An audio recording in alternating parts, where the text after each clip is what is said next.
evening and welcome to the July 19th meeting of the Lake Forest City Council. Will the clerk please call the roll? Honorable James Cowie. Here. Alderman Grumhaus. Here. Alderman Novick. Here. Alderman Widman. Here. Alderman Mohr. Here. Alderman Morsch. Here. Alderman Hanrahan. Here. Alderman Luby. Here. Alderman Palmer. Here. 9 present, no absent. Mr. Mayor, we have a quorum. Thank you, Beth. Will you please join me in a pledge of allegiance? I pledge allegiance to the flag of the United States of America and to the republic for which it stands, one nation, under God, indivisible, with liberty and justice for all.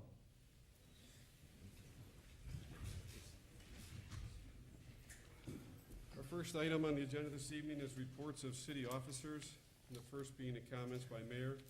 I do have a few comments this evening. The first one is a general comments regarding Gordon Center. I'd like to read a statement.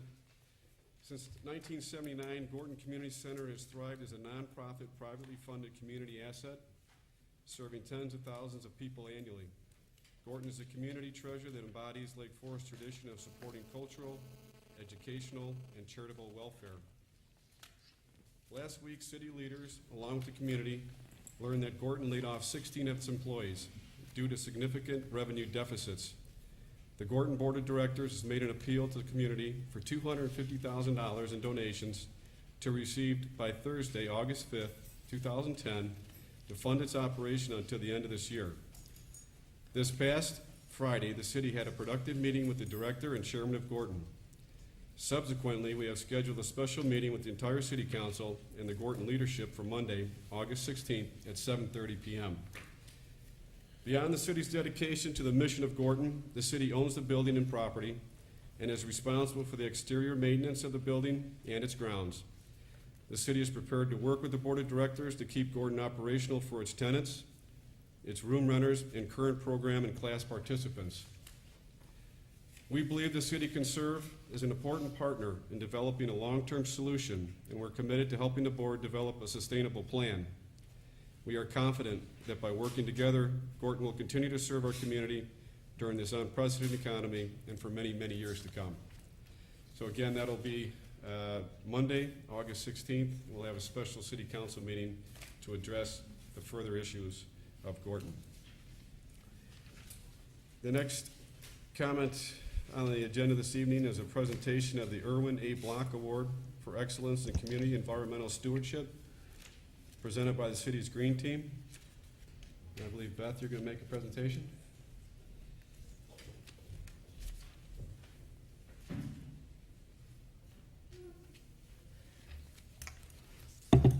Thank you, Mr. Mayor, members of the council.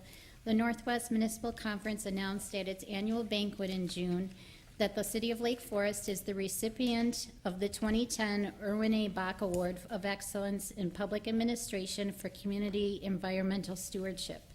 The Northwest Municipal Conference is a regional association representing over 1.3 million citizens residing in 42 municipalities and 1 township. The conference recognized that the city demonstrated that it is committed to taking a leadership role in environmental responsibility and set a high standard of stewardship, which has been used to educate citizens and employees on an educational, environmental issues and best practices. Factors that contributed to the city's recognition include the city's LEED Gold Certified Municipal Services Facility, the committed city's Green Team of volunteer employees, and the continuing, ever-growing recycling program. Tonight, I'd like to present this plaque back to the City Council on behalf of the city's Green Team, and we'd also like to thank you for your continued support in supporting green initiatives.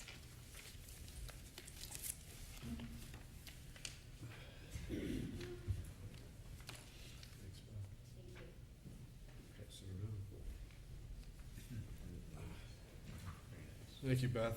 And I want to thank all the city staff and certainly all the fellow council members who worked on the municipal services project for many, many years. I know that was one that I worked on for probably 6 or 8 years. It's quite a beautiful building. I know there's still an awful lot of individuals, the residents, that haven't had a chance to drive out to the new facility, but if you do get an opportunity, please do so. It's a beautiful building. It's going to serve our community for many decades to come, and I think it's important, as we started out in the project, that, you know, pun intended here, that we took the lead, though, and built it as an environmentally green building in the hopes that many of the developments will follow, and we just had one up here before us earlier, the new White Stable Vineyards housing development, which will be developed as a green, environmentally friendly residential project. So I think it's a great honor to receive that award, and we look forward to hopefully more down the road. Thank you. Our next item on the agenda is an appointment of Michelle Green to fill the current vacancy on the Parks and Recreation Board. A copy of her volunteer profile sheet is included in your packet. Any questions or comments? If not, I'd entertain a motion for approval. So moved. Second. All in favor? Aye. Opposed? Motion carries. Our next item on the agenda is a resolution of appreciation for Roger Mohr for serving as chairman in the Senior Resources Commission. And I think many of you certainly know Roger. I served with Roger as an alderman for 6 years. And Roger has been very active in our community and in many different boards, commissions, and council. And unfortunately, we're sad to hear that he's had some health issues as of recent. And I'd like to read the following resolution in his honor. Whereas during his term of office, he provided leadership in the development of the long-range plan of the Senior Center, the 2007 survey of residents age 55 and older, and improvements to Dickinson Hall. And whereas he has devoted much valuable time and personal attention to the work of the commission, and on behalf of the citizens of Lake Forest, continually met his responsibilities with purpose and dedication. And whereas the citizens of Lake Forest recognize and are deeply appreciative of the valuable time and service contributed to the preservation and improvement of the quality of life in our community. Now therefore, be it resolved that the City Council of the City of Lake Forest, Illinois, hereby expresses the profound gratitude of the citizens of Lake Forest to Roger Mohr for the loyal and faithful public service he has given by means of this resolution, which will be spread upon the permanent records of the City Council. And I do see Marge here. Marge, do you want to make any comments for Roger's behalf?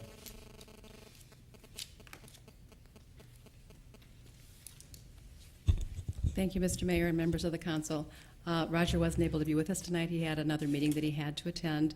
And just on behalf of the commission and the board members that are here, Paul LeMieux, Carol Herber, and former member Mary Herlocker, we can't thank Roger enough for his wonderful dedication and attention to Dickinson Hall and the Senior Center. He's been fabulous, and we're going to miss him very much. Thank you. He's invaluable to the community, and I do hope that he's feeling better and we can bring him back to in another capacity soon. Mm-hmm. Great, thank you. I'll make the motion to approve the resolution. Second. All in favor? Aye. Opposed? Motion carries.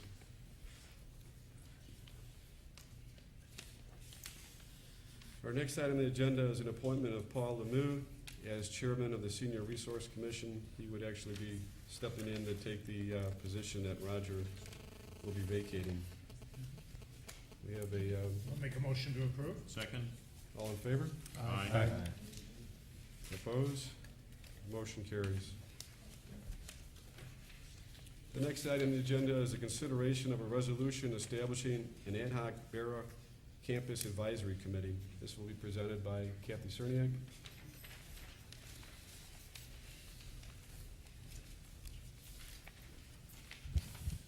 Thank you, Mr. Mayor, members of the council. At your last meeting, you heard a request from Harris Bank, the new owners of Barat Campus, to form a community planning team.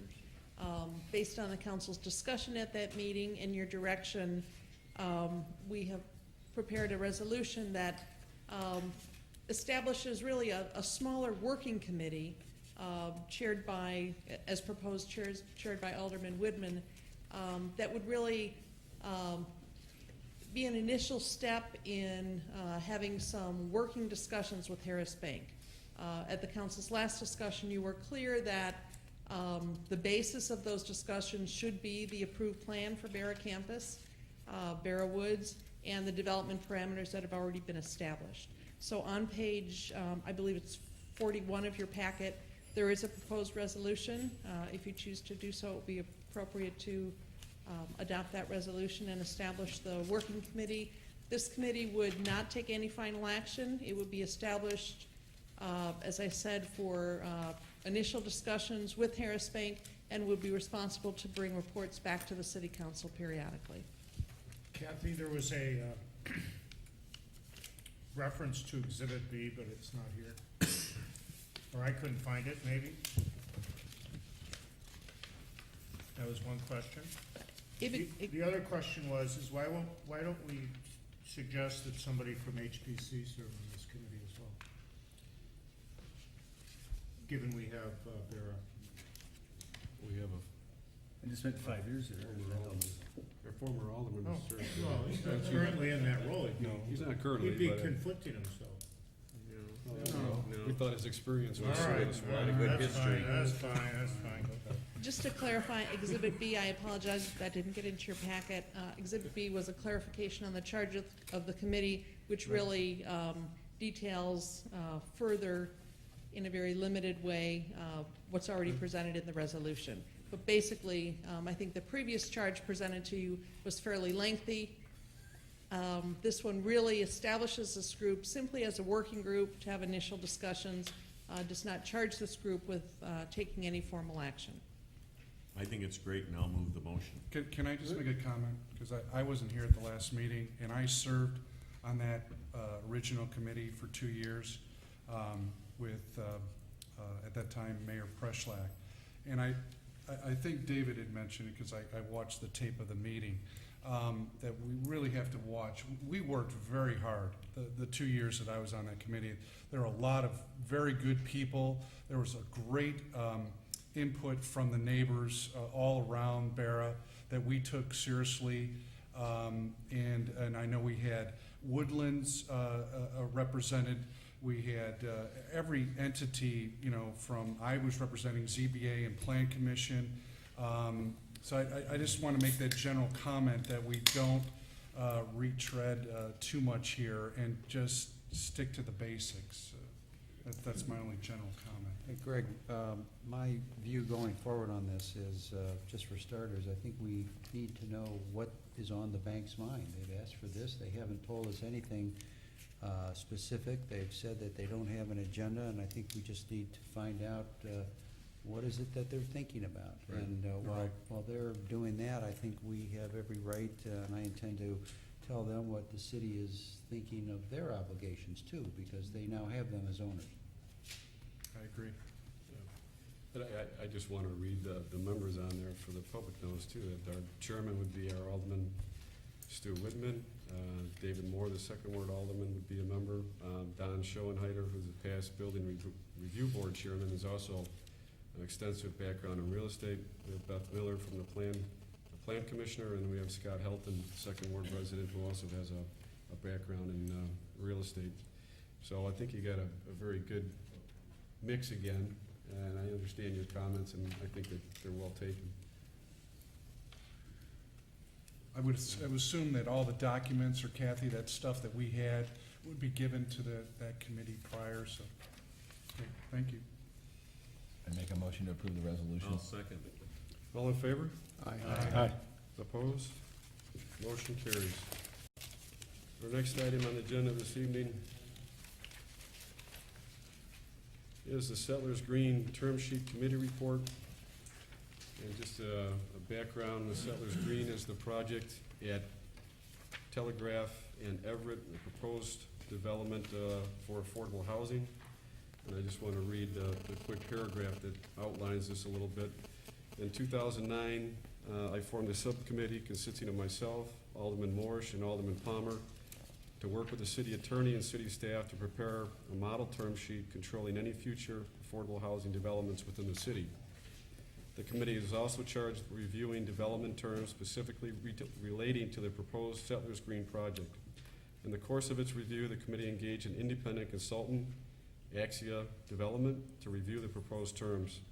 Over the past year, the committee has met several times with staff, with the consultant, and members of the Settlers Green Development Team. At its meeting on July 12th, the committee concluded that the term sheets are ready for consideration by the full council. The copy of the report from Axia Development dated June 6, 2010, along with the model term sheet and Settlers Green term sheet, will be distributed to the council at the end of July and placed on a September 7th city council meeting agenda for consideration. Now, just some other general comments that this project,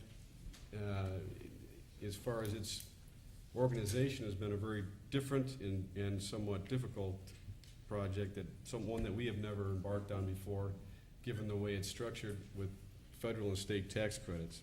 And I think what took us some time was to get our arms around how that is structured and how it works. And I think it's with the help of a third-party consultant, we were able to review that and come to the conclusion that we did now. So it's going to take a lot of discussion on our part to explain to the public how this works, because it's certainly taken us a while to figure it out, and I'm not sure all the council has even had a chance to look at it yet. So that will be out in the public. We'll get that, I believe it's going to be posted by the end of the month on the city's website. So that's for information only at this time, but will be coming before us again here in the next couple of months. Those conclude my comments for this evening. The next item on the agenda is comments by the city manager. Thank you, Mr. Mayor, members of the council. Annually, Commonwealth Edison comes before the city council to brief the council and the community on its activities and maintaining reliability in its system throughout the community. This year, I think their appearance is very timely because in addition to their just regular annual report they provide us, they're going to update the city council on the proposed 2011 rate increase, as well as the smart grid metering infrastructure program that they have here. So with us this evening is the External Affairs Manager, Jeffrey Batara.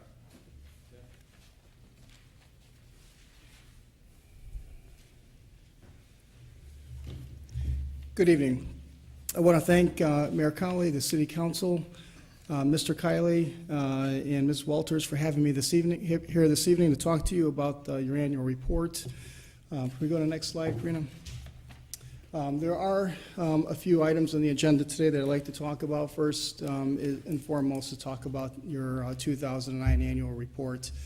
We'll also talk about our storm restoration, the storms that took place the week of June 18th through Sunday, June 28th. We'll talk about the proposed rate increase. I got a few slides on that. And then we'll end the conclusion of the presentation talking about advanced metering infrastructure, or AMI smart metering update. With me this evening, I'm joined with Mike Radowitz, our Director of External Affairs. Mr. Radowitz will be coming up to the podium to talk about the smart metering and AMI updates when we get to that portion of the presentation. What you're looking at here is a graphical representation of all of the circuits here in the city of Lake Forest. There are approximately 26 circuits, and we serve 8,209 customers. What we're looking at here is there's two graphs, and SAFE, for all practical purposes, is the average. It's the average length or the average frequency in which a customer experiences an outage. It's a 5-year depiction. If you take a look at the stars on the graph themselves, or that type of legend, is the ComEd system average. The bar shape is where the city performs in terms of the SAFE. In 2009, the SAFE for the ComEd system average is 1.01. For the city of Lake Forest, it's 1.05. So what does that mean? It just basically means that a SAFE of 1 states that based on the total aggregate of outages in 2009 divided by the number of customers in Lake Forest, on average, every resident would have seen 1 outage in 2009. Now granted, again, not everyone's going to have an outage, but when you look at the aggregate total divided by the total population, you would have had just over one outage per customer in 2009. So that is 8,200 roughly And 9 outages customers. in 2009, is that what that number relates back to? Yes. Thank you. Yes. In terms of reliability, across the system average, the 1.01 is the best on record for ComEd. We contribute that to a number of different issues. One, that 1.01 there. It is a combination of one. We had very few system-wide storms in 2009, but I think for for really, and you can see the trend, we're starting to see how the investment of the monies that ComEd is putting into its infrastructure is starting to pay off across the entire system. The graph on the right-hand side here is when you take the storms out of the equation last year, the ComEd system average is 84 minutes, where the city of Lake Forest is at 1.0, or 84.84, where 1.0 is the safety. Next slide. Can I just ask you, Sure. is that 84 minutes for the 8,000 times it's been out then? The .84, it's a .84. It's a percentage. It just basically says really less than one customer. You would look at that slide and basically say less than one customer would have experienced an outage based on the aggregate amount of outages in 2009. It's not nothing. I said minutes. It's not correct. It's not nothing to do with minutes here on safety. It's just a frequency index with relation to how many outages one would have received here in the city of Lake Forest. Average number of interruptions per customer. It's So like if you're a in- customer, The next you slide experience will go to 0.8 minutes. outages. Yeah. How long? It's like impossible. 84% at one. Right. Next slide, Katie. Okay, Katie is defined as the average length of a customer interruption in minutes on an annual basis. What you are looking at here is, again, the two different graphs. And you're looking at the actual Katie numbers. So how long did it take ComEd to restore service in the city of Lake Forest? On average, as a system, we're at 112 minutes. So from the time that a customer calls ComEd to the time that we're able to analyze that ticket, get a crew dispatched, drive to the area that's without power, to identify the cause of the problem, to fix the problem, we're at 112 minutes. The city of Lake Forest is currently at 93 minutes. When we take the storms out of the equation, the system average then is 79 minutes. The city of Lake Forest is at 84 minutes. Would someone say something? 64 minutes, excuse me, 64 minutes, correct. All in all, we're pleased to inform the city that year after year, you are performing favorably against the ComEd system average. Next slide. This graph here represents, there's 11 different categories in which we categorize outages on a yearly basis. The items of significance here is to take a look at the overhead equipment failures is down. The tree-related failures over the past 3 years has taken a sharp decline, as well as the underground equipment failures. In 2009, we saw a sharp decline in the frequency of outages. Next slide. 2009 system improvements. So what did ComEd do in 2009 here in the city of Lake Forest? Well, we did some reliability improvement, and we did some vegetation management.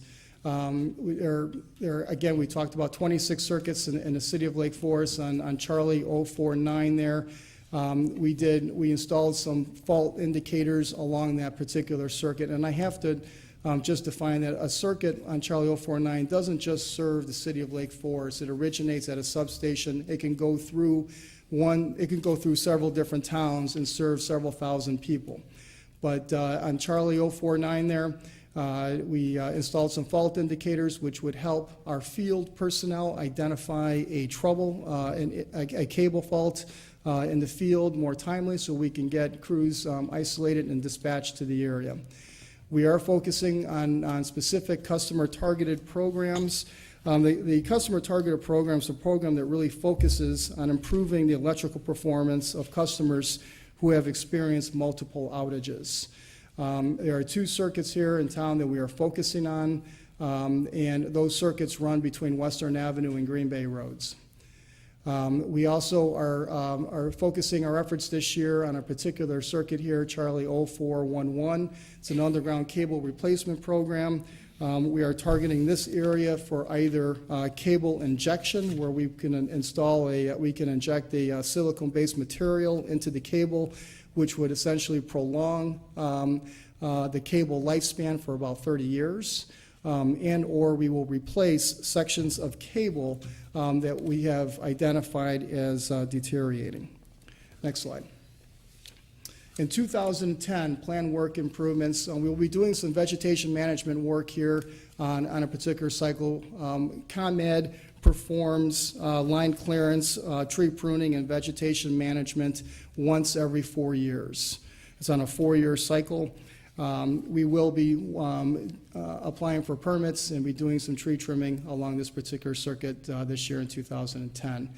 We'll also be focusing on 2 more sections of cable for the underground cable replacement program, and we'll be taking a look at 1 circuit, Charlie 0410 X-ray, looking for opportunities here to either expand on capacity for future growth, or we can be doing some work on circuit capacity in order to relieve load and do phase balancing. Next slide. Storms, June 2010 storms. Next slide, please. I'm going to talk a little bit in the next several slides about storm information. What was ComEd's response effort, the system damage as a whole, so how did it impact our service territory, the municipal outreach, the types of things that I was doing during the course of those storms and working with the city, and just some statistics about our customer call center. Next slide. The storms began on June 18th, and lasted for approximately about a week span until about Sunday, June 28th. We had a period of about 4 storms during that 1 month. We've had over 120,000 lightning strokes with wind speeds of 70 to 80 miles per hour. The graph representation here that you see is depicts the number of customers at any given point, at a specific point in time, that were without power. So really on June 18th, at the time when the storm hit ComEd, we had an upwards of about 330,000 people without power during an hour span when the storm first hit our territory. Next slide.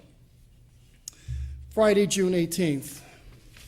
A couple things happened here. So the Friday, June 18th storm was one of the most destructive storms in the past decade for ComEd. The affected areas that were hit hardest most in our territory in northern Illinois was Rockford, Des Plaines, and the city of Chicago. We had wind gusts again of 70 miles per hour, and we had approximately 2 storm fronts with severe damaging winds that swept through the ComEd service territory on the early evening of Friday, June 18th. Next slide. And one thing, if you go back one slide, and one thing I want to stress too is at the time of the storm, ComEd restored 90% of its 3.8 million customers within 28 hours of losing power. Next slide. Or one more back. Okay. Go forward one more, please. I'm sorry. What this slide here is the city of Lake Forest is served out of our Libertyville headquarters. What you're looking at here are all of the down power lines that were reported in the first few hours of that June 18th storm. We had approximately about 530,000 people without power. We had over 500 down power lines across the service territory. But in terms of the region, in terms of the area that serves Lake Forest, and Lake Forest being right over here, those are the amount of down wires that took place that evening. Next slide. This slide just give you a few pictures about the type of devastation that it's occurred. The storm on the picture on the far right, top right-hand corner there is a transmission tower. There were 28 transmission towers that were damaged by the high wind gust. Those were transmission and distribution towers. Next slide. Okay, so let's talk a little bit about Lake Forest. So on June 18th through June 25th, what was the storm impact here in the city? The city had, on the evening of June 18th, we had a total of 15 outages affecting 643 customers. We had 7 outages were due to broken tree limbs, 4 outages were due to lightning, 2 outages were due to high winds, and 2 outages were due to equipment failure. The high winds, the broken tree limbs, the lightning itself blew 12 fuses, and we had a number of down power lines at several different locations here within the city. This slide just kind of shows a little bit about the areas that were impacted here in the city. Gavencourt to Waukegan, Hawthorne to Deer Path, Waukegan Road, Timber to Grandview, just a few, just the areas along here in the city that were impacted by that. Next slide. Response.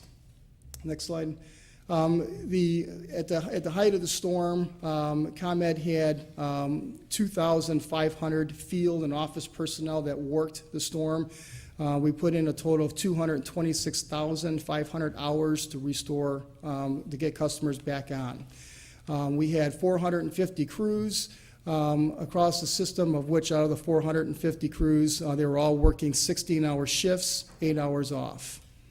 We even brought in approximately about 100 overhead contract crews from various states of Illinois, Wisconsin, Michigan, and Kansas to help support the restoration efforts here in Illinois.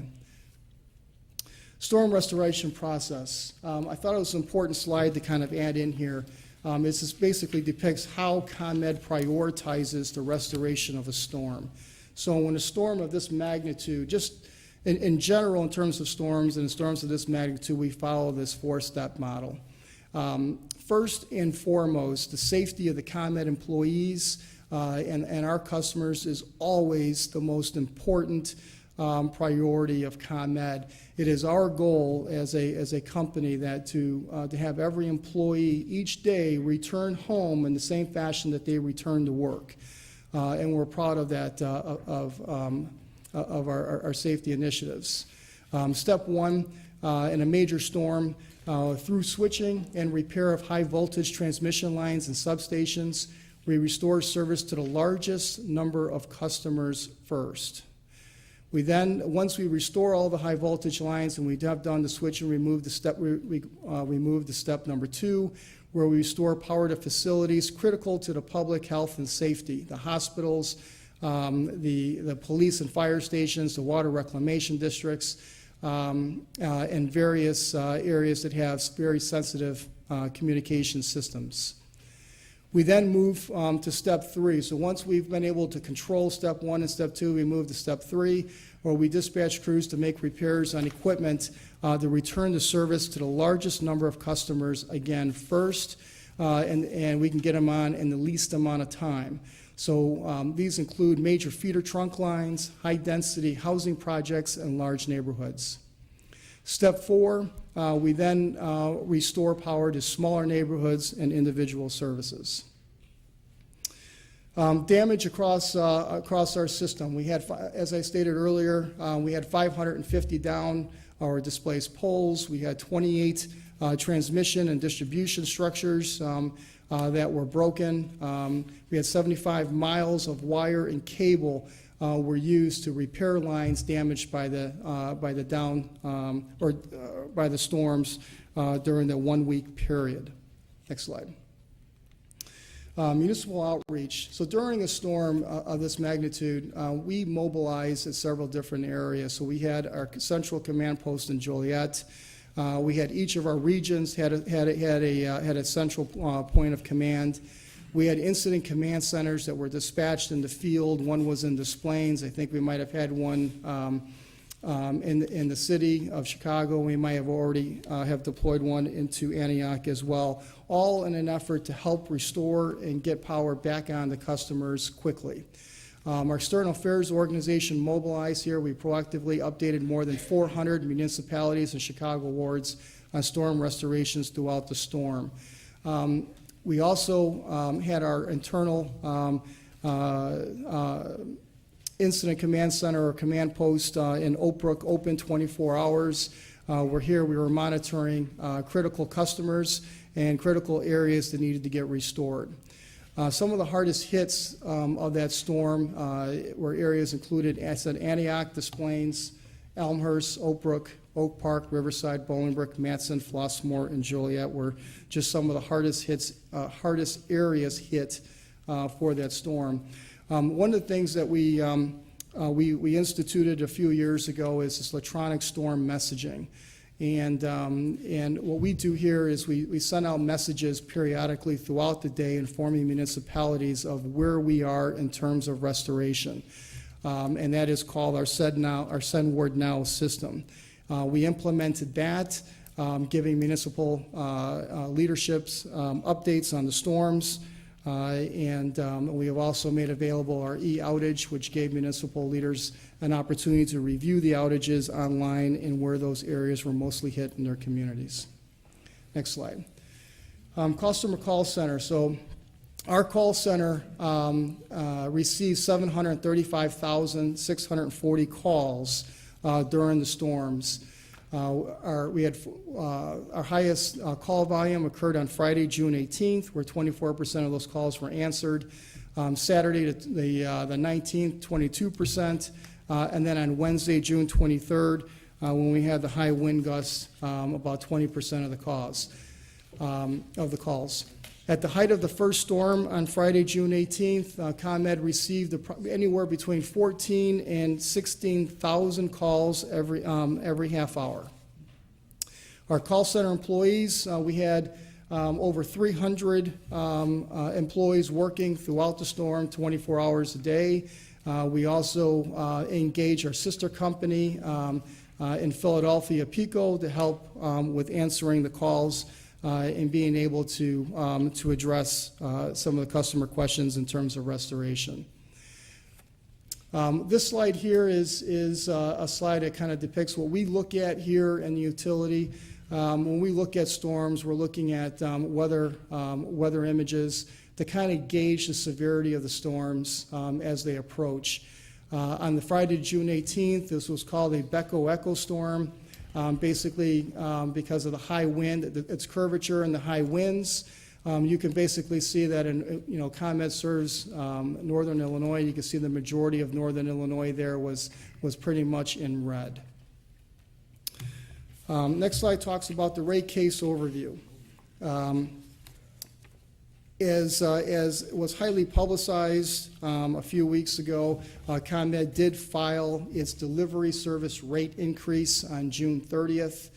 The one thing I want to make mention here is that rate case filing is an 11-month process where testimony and hearings will be heard by the ICC with relation to our increase. It does not mean that the utility is going to get an increase. It just means that we merely filed for an increase, and we will be making our position before the ICC and the external stakeholders within the next 11 months. The rate case, if approved, will not go into effect until June of 2011. The total amount of the rate increase is about $396 million. The one thing that I do want to make mention here is how the bills are divided. So on a typical bill, you have your delivery service charge, you have your energy charge, and you have your transmission charge. This is the first rate increase that ComEd is proposing since 2006. And this rate increase will only impact the delivery portion of your bill, which is approximately 1/3 of the bill. We do expect the bills that there will be a 7% increase to the average total residential bill, but due to declining supply costs projected for 2011, we expect the overall rates to remain fairly equal. Cost control. So why does ComEd need an increase? So Since 2002, we invested about $6 billion into the infrastructure, and since 2007, we invested about $2 billion into our existing infrastructure. ComEd has worked over the past year very aggressively to cut costs. We are looking to identify areas where we can ensure that any duplicate efforts are minimized and that we are following our corporate processes and procedures to ensure that we're not wasting ratepayer money. We did cut approximately $85 million last year in 2009, which basically allowed the utility an additional year before filing this current rate case. You go back one more on that if you can. So the investment, we talked a little bit about the investment into the infrastructure. Part of that, of that $396 million we talked about, ComEd is looking to get a return on the infrastructure, on the money spent on the existing infrastructure, but many of those monies will also be used to enhance and modernize our system as we go forward in the next several years. Next slide. At this point in time, I'm going to introduce Mike Radowitz, our Director of External Affairs, who will talk a little bit about advanced metering infrastructure and where we stand today on smart meters. Thank you, Jeff. Thank you, Mayor and Council, for having us here today. ComEd is embarking on a pilot for the next year that will investigate the use of smart meters and the technology that will further the enhancement of the electric service for our customers and for operational benefits that our company will have. The pilot is going to encompass 9 communities in the near west suburbs. We call it the I-290 corridor, and we'll be installing about 100,000 meters in that area, and then we'll also be installing an additional 30,000 meters in the Humboldt Park area of Chicago. So what is a smart meter? Today, the meters that serve our homes and businesses provide us with a single data point at the end of a month, and the data point tells us pretty much how much electricity has been used during that time and the cost of that electricity. The difference between the smart meter is that it takes incremental readings every day, every half hour, and provides that to a database, and then that database can be accessed by our customers either on a daily basis, or we're actually even doing an internal test inside of the 130,000 meter test, where customers are testing out 7 different rate plans, and they're also testing 2 different devices that will provide them with real-time data regarding their energy usage. The smart meter is also the first step to what you may have heard in the media as smart grid. So the smart meter provides the information that allows the electric system to determine load and usage, and will allow us then to reroute power during interruptions, and will also allow us to size our system so that we only are installing new circuits when we need them, things like that. But that actually is not part of this pilot. It's part of what would be the next phase. Next slide, please. This just depicts the fact that ComEd is not the only utility and only state that is taking a look at this. There are grants for about $18 million throughout the United States that will add, 18 million new meters, grants that will install 18 million new meters within the United States in a majority of the various states in the United States. And this is actually good not only for us in Illinois, but obviously it will benefit the future of these programs, because the technologies that we use and technologies that be tested in other locations will help us determine what would be the best benefit and what would be the best types of equipment that would benefit our customers the most. So what does a smart meter mean for you? Basically, it's a way that customers can take a look at watching their energy habits on a daily basis. There's a website that was just launched in May that will allow customers to take a look at their half-hour usage 1 day behind. So that would mean that customers today within the pilot can look at energy usage yesterday and days before, going back to the start of the installation of those meters. In addition, it'll help customers make informed choices on how they use their electricity, see how households electricity usage compares to other similar homes. So there are reports that we're providing that will let someone know what their usage is compared to similar sized homes within the geographic area. And then also provide information on how to conserve energy and also help the environment. And this meter is a two-way meter, so it allows us actually to send messaging to customers through the internet, and also for these customers, 8,000 that are testing the devices in home, those devices also. This is a picture of the area that I just mentioned where the pilot is being tested.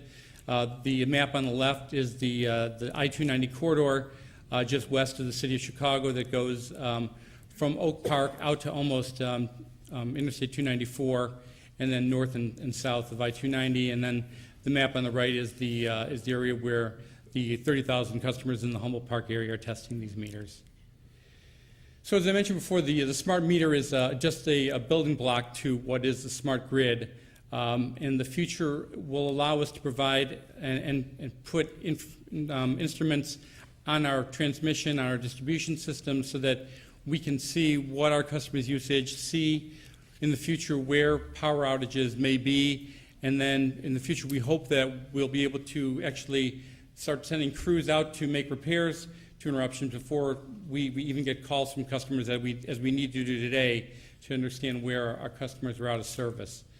So there's a number of things that will actually expand upon if this pilot is chosen by the Illinois Commerce Commission to go forward at the end of the pilot, which will be around May of 2011. The system also provides for monetization to do things like today in the pilot area we no longer have meter readers going out to read meters. The meter information, as I mentioned, is provided to our company every half hour of every day. It also allows us to do things like automatically look at a customer's meter and be able to help customers answer questions about their service. So if a customer believes that they're receiving low voltage or other things, we can actually use the system to look at that meter to see how the meter is performing and decide if we need to send out an energy tech or if we can answer the question on the phone. In addition, because we're providing half-hour data and we're seeing it real time, it'll also prevent estimated bills because, again, we don't need to send meter readers out. If there's a problem with the meter, we will know it right away. It also will help us in starting and stopping service for new customers. So today, if a customer would call in and ask for service to be disconnected because they're moving, we would need to send someone out, make that change, and set up a date for that, and also then set up a date for the customer moving in. This will allow us to take a call, and within an hour, if a customer chooses, we can stop service for that customer and then start service for the new customer when they're ready to join comments. This is just a high reference of the timeline of the pilot. Before the October date, there were about 2 years of workshops that included the Illinois Commerce Commission, CUB, the Attorney General's Office, a number of other stakeholders around the state, and it was agreed upon that we would move forward with this pilot. And on October 14th, we received a unanimous approval from the ICC to deploy these meters. In November, we began installing the meters in the 9 communities, and as you see, they're all listed up there in the city of Chicago. Most of those meters have been installed as of May of this year, and the pilot kicked off June 1st. The website went live for customers to be able to look at their information, and the pilot will go until the end of May of 2011. The cost impact to customers of the pilot. Now, all customers within ComEd service territory are paying for this pilot. The impact is going to be roughly about $5 per year for the year for our residential customers, and below is a breakdown of the months of what that charge is, and it appears on the bill as a smart meter charge. So we have more information online. We have more information. We have brochures. If customers have questions, we can send that to them. This is something that we hope to expand upon to our entire service territory if we get approval from the Illinois Commerce Commission next year. And we're very excited about where this pilot is going right now, and I'd be happy to answer any questions that you may have. How much are you saving by doing away with meter readers? Well, that's a good question. We've calculated that our meter reading for our entire company is about $40 million when you take a look at the cost of vehicles, fuel, meter reading, so forth. So that if we went to a full deployment, that's a savings minus the cost of reading the meters remotely and those kinds of things. So we do see a significant cost savings that we would then not put into a future rate case. I don't have the numbers for the pilot itself. It just seems high to have an automated meter reading that's costing more than meter readers out there today. It's kind of backwards in technology. I'm not sure. Well, you're saying that to read the meters electronically is going to cost more than the meter readers. No, that was I'm sorry, that's the savings we'd have by not having. Savings overall. Right, overall, that $40 million is about the cost today of what it is to read meters. I'm saying there is a cost, obviously, to this system, but not nearly what it is for reading meters manually. Not that much, yeah. So there's a savings of cost, there's a savings in fuel, there's greenhouse gas savings. Right. There's a number of savings in just that component alone, and that's just one component of operational benefits that we see with these meters. And then a rate increase on top of the savings. Well, the savings will only take place if we go to full deployment. And we'd obviously, if we don't go to full deployment, the meters that we have today, even though they're smart meters, will go back to being read manually by our meter readers. So this pilot that we're doing will not go forward if the Illinois Commerce Commission does not decide to approve it. I'm just curious of why today that ComEd would want to increase 7%, most residents, Lake Forest, wherever, and when you're thinking the Great Recession we're in, and the timing seems absolutely horrible. I know in my business, if I gave you a 7% increase, you wouldn't come back with me. I mean, there are people, you've got to flatten it out. Maybe there's a consumer price index increase or something of that sort. What was the thinking of doing it now? Well, the thinking was that we decided, like other utilities within the state, to not do it last year because of the impact that it had. But you can go so long until you would actually need to start recovering. And the costs that we're recovering today in current rates are based on prices from 2006. But maybe you simplify things and you don't do gadgets and super meters and super savers or whatever you want to call them, and you just get back to basics and hold the line for a little while until we get out of this. Well, the cost of the pilot is nowhere near the cost of what we need to run the company, and that's really what this rate increase is about.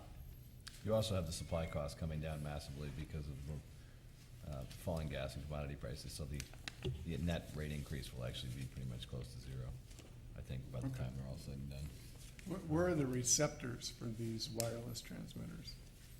So what we have, actually, it's interesting, when you figure we have 100,000 meters in the I-290 corridor area, we probably only have about, these meters like daisy chain information to each other till they get to a location that then sends it to the hub, where ComEd then takes that data and reads it. And I would think, if I'm not mistaken, there's about 9 or 11 locations that collect the data for that 100,000 meters within just the Maywood area. And then I'm not sure how many we have. I think 1 or 2 in the Humboldt Park area. Well, what are we talking about? Are these like receiver towers for No. satellite? No, these are devices that would be on our poles. This uses a very similar cell phone, cordless phone, 900 megahertz technology. So very common technology that is used today. It's just that the way these meters work is they collect and continue to send data along the line until they get to the device that transports it back to ComEd. One question. My recollection was that PICO got a huge federal stimulus grant for AMI. That's correct. So if you're doing it and you got a big federal grant in Pennsylvania with your sister company, why do you need to do it here too? Well, Chicago is the third major city in the U.S., and it's something that all utilities, as you can see from the map, that there are places around the country that are looking to be leaders in this technology. And while PICO is our sister company, it's something that we believe that needs to be tested within our own service territory. And the difference that we did is because we did not get stimulus money, and we did apply for it We applied for a number pretty similar to what PICO received. We decided to test a small market. We have 3.6 million customers. We did about 131,000 customers because, again, we wanted to understand how the technology worked, and we wanted to make sure that it was something that was beneficial to our customers before we asked for a big outlay in trying to spend money on a pilot like this. I guess I'm just saying, I would have thought you could have taken the learnings from them, from PICO, and brought them here, but anyway. Shared practices. And you know what, there are shared practices through utility groups. Again, this will be something that will be done, but again, every state and every city is a little bit different. There's things that we do differently than our sister company that other utilities do. So again, we felt that it was important, and the Illinois Commerce Commission felt it was important that we did this test within Illinois. And again, we did it on a smaller scale with the idea that if it's not something that's important to customers or a positive effect, then we don't need to go any further. With the connection to everybody's home, will this be the future Wi-Fi? Yeah, that's a good question. You know, I've not heard a lot of talk about that, but I guess you could lend yourself to thinking about that. But I don't know that that's a model that our chairman has looked at moving towards at this point. Just Question. one more question. Is Yes, there sir. any criteria for when you would take an overhead existing residential electric line and bury it to avoid a lot of these down power lines? For example, we have the last Sure. storm, we had a lot of residents saying the same thing. Well, this line's been knocked down so many times over the last so many years. Is there a criteria, and how do you go about Yeah, that's a evaluating that? good question. I think if you saw the chart that Jeff put up that had the 11 causes of interruptions, I think you saw that both tree and underground cable failures were two of the most prevalent. One of the things about undergrounding an area like Lake Forest, like a lot of the communities in the north suburbs, is that when we built our overhead power system, we built it with a lot of radial lines, meaning that line goes down a line of backyards and then it just dead ends. Because again, if a line comes down due to a tree branch, we can see what the problem is, we can fix it usually pretty quickly depending on the extent of the damage. With underground, one of the differences that when we install underground today, we do it in a loop. And we do it in a loop so that if there's a break in the cable, again, it's underground, it may take us a while to find it. We can do switching so that we can pick up other customers. One of the things that's very difficult in a place like the north suburbs is that we don't have that looping system on a lot of our overhead. And in addition, a lot of our customers still have an overhead service drop from that line into their home. They own the meter fitting that we install our meter on the house. So then it would be a cost to them to also convert that to an underground service. So you're really getting into a fairly complicated system in doing that. So if the question is what would be the criteria for undergrounding, really we would not necessarily take a look at undergrounding a line based on criteria. It would be more based on a customer or group of customers asking for that to happen, because we still believe that the overhead system is a very viable system. And if the residents ask for that to go underground, who pays for that cost? Well, that cost would then get paid for by the customers. Again, everything that we do gets put into rate base and spread across all of our customers. So the way the Illinois Commerce Commission has looked at it and asked us is that if a group of customers want something beyond that type of service that they're already being provided, that those costs would be borne by those customers.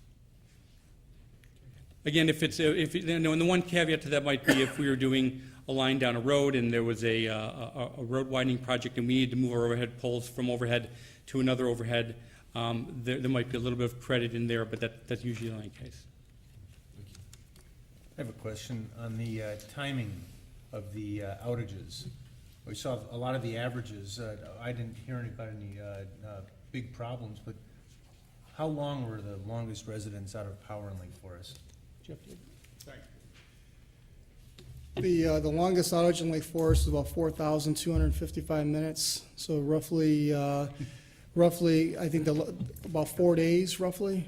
People without power for 4 days? Absolutely. In terms of that, you had about 12 customers that were without power.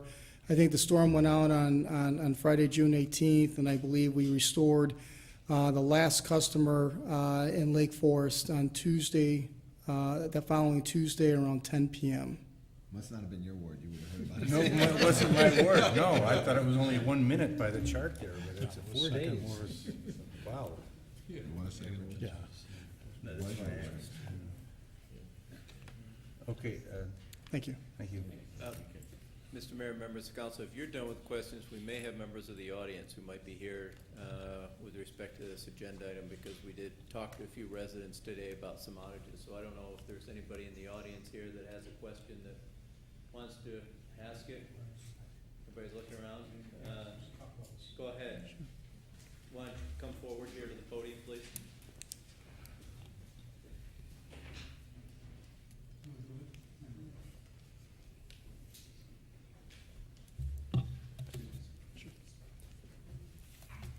Could you please state your name? My name is address Jim for the- Horker, live at 1230 Wild Rose Lane in the White Oaks Homeowners Association. This is Alan Mohr. What's your name? 1370 Wild Rose Lane, Lake Forest. Anyway, we just had a few questions concerning what is the lifespan of the infrastructure, that typically underground infrastructure? Is it 20 years, 30 years, or? It could be. Jeff, why don't you come to the microphone so people at home can hear you? Okay, a general lifespan on an underground cable failure, it could be 30, 40, 50 years. It could be longer than that. It could be, we can install a new cable today and have it fault several hours after we install it. So it isn't so much of what the typical lifespan is in terms of the scope of the work, in terms of what was causing your outages. Now, I know the city has reached out to me on the White Oak subdivision. I do have the results of our analysis of the 14 or 15 different homes, but I'll be over 30. Well, yeah, I think the idea was I just needed to get a good idea of what those homes are to figure out what the circuit and what some of those issues are. I literally just got that information about 4:30 this afternoon. I do have that information, so after the meeting, I would be more than happy to sit down with you and talk about that. Okay. Yes, I would like to comment on this, the power outage that we had where it was out for 4 or 5 days. I am one of the first people to call Commonwealth Edison. That is because I'm the only person that still has AT&T two-wire dial-up system and a little phone that I've had for the last 30 years, okay? The worst disservice that America has done to itself is to let Comcast and let everybody else come in and put in digital and take away the hardwire two-wire. We have become a nation that is crippled when we lose power. Our whole neighborhood was crippled. Couldn't get any information out. Can't get, everybody, when I call, everybody goes, you're the only one calling. Nobody else cares. No, everybody else cares, but nobody can make the call. We had a power outage here 2 years ago. I'm at the house, and I hear 4 very loud pops. Not only do I lose my power to my house, but all of the cell towers within a mile radius of my house went out too. There was no way to communicate with the outside world. So you're not taking down just homeowners, you're taking down entire networks, and they weren't backing up. Now, in this last go-around, we were without power for 4.5 days. And I called, and I called, and I called. Finally, when I called one time, I had a woman who was honest with me, and she said, you are 15 homes out of 140,000 people. You will be the very last to be turned on. My family had to go to a hotel and live for 4 days. I have brain cancer. My wife has MS. We need air conditioning, and we need lights and power. When I talked to the service representative from Commonwealth Edison, I said, for medical reasons, we need our power back on. She says, if it's an emergency, call 911. I said, you don't understand. You don't comprehend, and you don't have a clue. And she says, well, call 911 if you have a medical emergency. Well, that would be really great. But for most of the people on my block, they couldn't because they didn't have any power to use their phones to call 911. Now, when you call and you say, how long is my power going to be out for? and you get somebody telling me, well, you're only 14 homes out of 140,000 people. You will be the very, this is a direct quote, go back to your tapes to listen. You will be the very last people to be turned on in the Chicagoland area. Okay? Now, I'm fortunate to live in a village that has the highest class fire department in the state of Illinois. The hotel we happened to be staying at had, my dog had to go out and use, do what dogs do. And as I took her out, there was this van that pulled up. And there were some gentlemen in the van.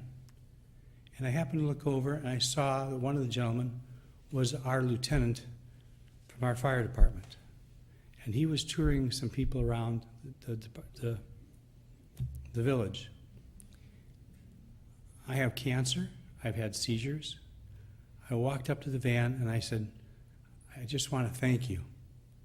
I want to thank you for all the times you've come out and responded to my house, for all the times you've come out and treated me and my wife with dignity and with respect and such good care that she's always comforted when you're there and knows that I am going to be safe when you are there. And I said, I just want to thank you. Because I said, you don't get that all the time, but we get that in Lake Forest. Our teams here are the best, and they're teams. Okay? I told him the story of how Commonwealth Edison said, oh, you're only 15 people out of 140,000. You'll be the very last to be turned on. That was unacceptable to him. He called Commonwealth Edison. They told him the same thing. And he told Commonwealth Edison, you do not know who you are speaking to. Gentlemen, that's your person. That's your PR department. That's your way of responding. I hope you were as shocked as I was when I heard that, and as shocked as the lieutenant was when he heard that. And if that's what you think of the village residents of Lake Forest, Commonwealth Edison, that we're only 14 people out of 140,000 who gives a rip, you'll be the very last to have your power turned on. Anybody want to comment on that? Oh, we'd like to hear the comment from ComEd. That's I sure would. I was thankful that they had one woman who was honest enough to tell us what the truth was. Not that it was going to be, a couple hours or a couple days, but really say what Commonwealth Edison felt. There's only 14 of you. You're going to be the very last. And I can understand where there's hospitals and there's other things that are more important. But you know what? On my block, we have several major medical problems. People who've had strokes, heart attacks, myself cancer, okay? There are medical needs for power on that block. And I can get into the problems of what's wrong with the power in that area, and I will in a minute, but I'd like to hear Commonwealth Edison respond to that, about 14 people not mattering over 140,000. If you could step aside, Jeff, you want to come up and approach the podium? Well, let me speak overall for the storm. And first of all, the comments by that CSR were wrong, and I apologize that was the way that they were talked to you. I believe the last customers that were part of that storm were picked up sometime midday on Wednesday.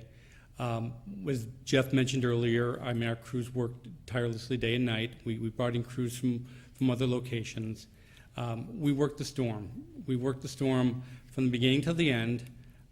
Yes, I understand that this gentleman and his family has medical issues. I think that if you went on many streets today, you would find that we were trying to pick up our customers as quickly as possible.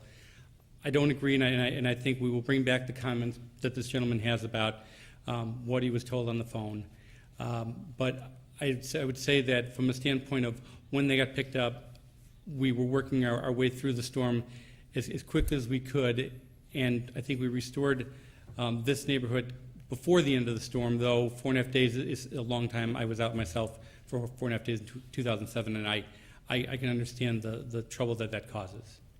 Well, I guess the issue would be is what happened in that area that was so unique that it took 4 days as compared to the rest of Chicagoland that may have been restored, obviously, in a much shorter time period. So do we have an answer to that? And if that's, I don't know that, then can we do something about it in the future that we won't have that problem again? Well, and again, that outage was picked up, as we worked our way through the tickets that we had. I don't know that the particulars for that interruption, but all I can really say is that we were working on outages constantly. So areas that weren't picked up for 4.5 days were being picked up. Areas that weren't picked up till Wednesday, other areas were being picked up. We were working that as quickly as possible. As to why that particular area took that time frame, I don't think we'd have an answer for.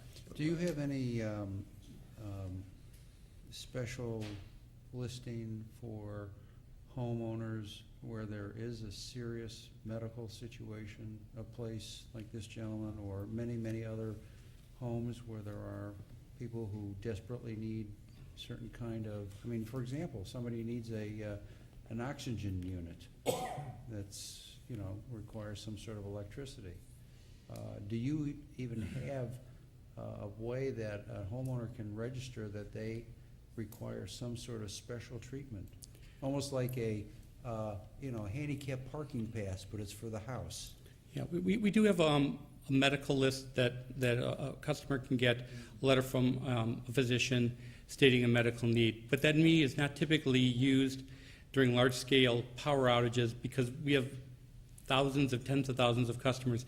Typically what we use that for is to work with customers who have hardships and paying bills and things so that we try to afford them everything we can before trying to terminate service if that needs to be done. In a large-scale outage, literally we have tens of thousands of customers like that. It would be very difficult to find a circuit that we would not find a customer with some type of a medical need. So it's difficult to try to use that as a prioritization system because there's so many people that would have that similar type of need.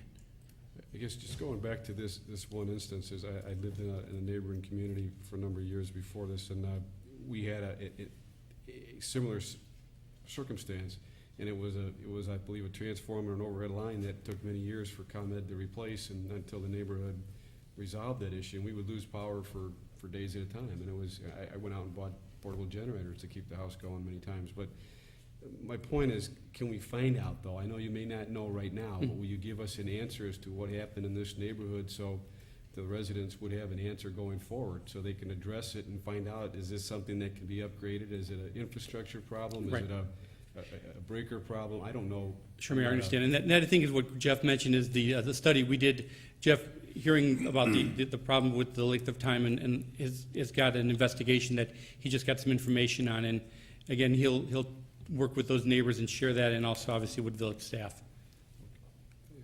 That, or have you give us a report so we can share it with the neighbors? We would appreciate that. Yeah, we'd be happy to share that with you and with the neighbors. If I may readdress. Actually, the neighbors know more what's going on back there than Commonwealth Edison knows what's going on back there. On July 4th, the power went out, and the crews came out. They couldn't find the equipment they were trying to repair. There has been no maintenance done along this easement. There is a 10-foot easement along the back of all of our houses. That is where the power, the cable, and the telephone go. It is also the drainage for the entire subdivision. Commonwealth Edison buried their cables in the lowest possible, wettest possible part of the whole neighborhood. There has been no maintenance out there since they've been buried. I was out 4 hours showing the crews where the boxes were, because when we moved into our house, I had a surveyor come out to make sure where our property was, and went with them and found out where all the boxes were. The crews had their GPSs, but they couldn't find the boxes because Commonwealth Edison has done no maintenance in the area in 12 years. Don't clear the brush. Underground isn't any better than above ground when you bury it in water. The crews that came out on July 4th, I went out with, and we were talking. They informed me that the age of those cables back there, the problem that they're having is when they try to do a repair and make a repair on those cables, they cause more damage because of the age of the cables and more cracks, which cause more outages, and they need to be replaced. Let's get a response from ComEd, have them come back and present it to us and find out what can be done. I'd like to hear from ComEd. And on top of it, when the subdivision was built, half the subdivision, our half, had the utility access in it. The subdivision, Jim, what's the name of it next to us? Arbor Ridge. Arbor Ridge. When Arbor Ridge was put in, the village didn't really properly conduct how they graded their property. And they graded a lot of their excess fill over into the swale, over into the drainage area, and actually blocked it up and started causing flooding. Right now, Arbor Ridge is draining into our homeowners' lands, their roofs. And then that goes into this drainage ditch, which soaks the Commonwealth Edison cables and all of our cables. A neighbor and I, afterwards, about July 6th, I think, we went and clear-cut all the buckthorn so the Commonwealth Edison, which they should have done, could find their equipment. Because I was with the guys, they couldn't find any of the equipment to repair it. Nothing's been repaired. It's just buried in the mud. Okay, well, we'll get out there with the city staff and Commonwealth Edison representatives and the homeowners association representatives and see what the solution is going forward. And let me tell you the reason. I think you know. I am, and part of it's the cancer. My memory's just not there. I thought I had his card, but the fire lieutenant who came to our aid and our rescue, and I mean our aid and our rescue. Commonwealth Edison has a law that if there is a fireman or a police officer on property with equipment that needs a power turned on or off at a location, that has to be turned on within 30 minutes. The lieutenant found Commonwealth Edison's comment about 14 people not mattering and would be the very last. He found that very offensive. And he stood up for our village, and he stood up for our residents.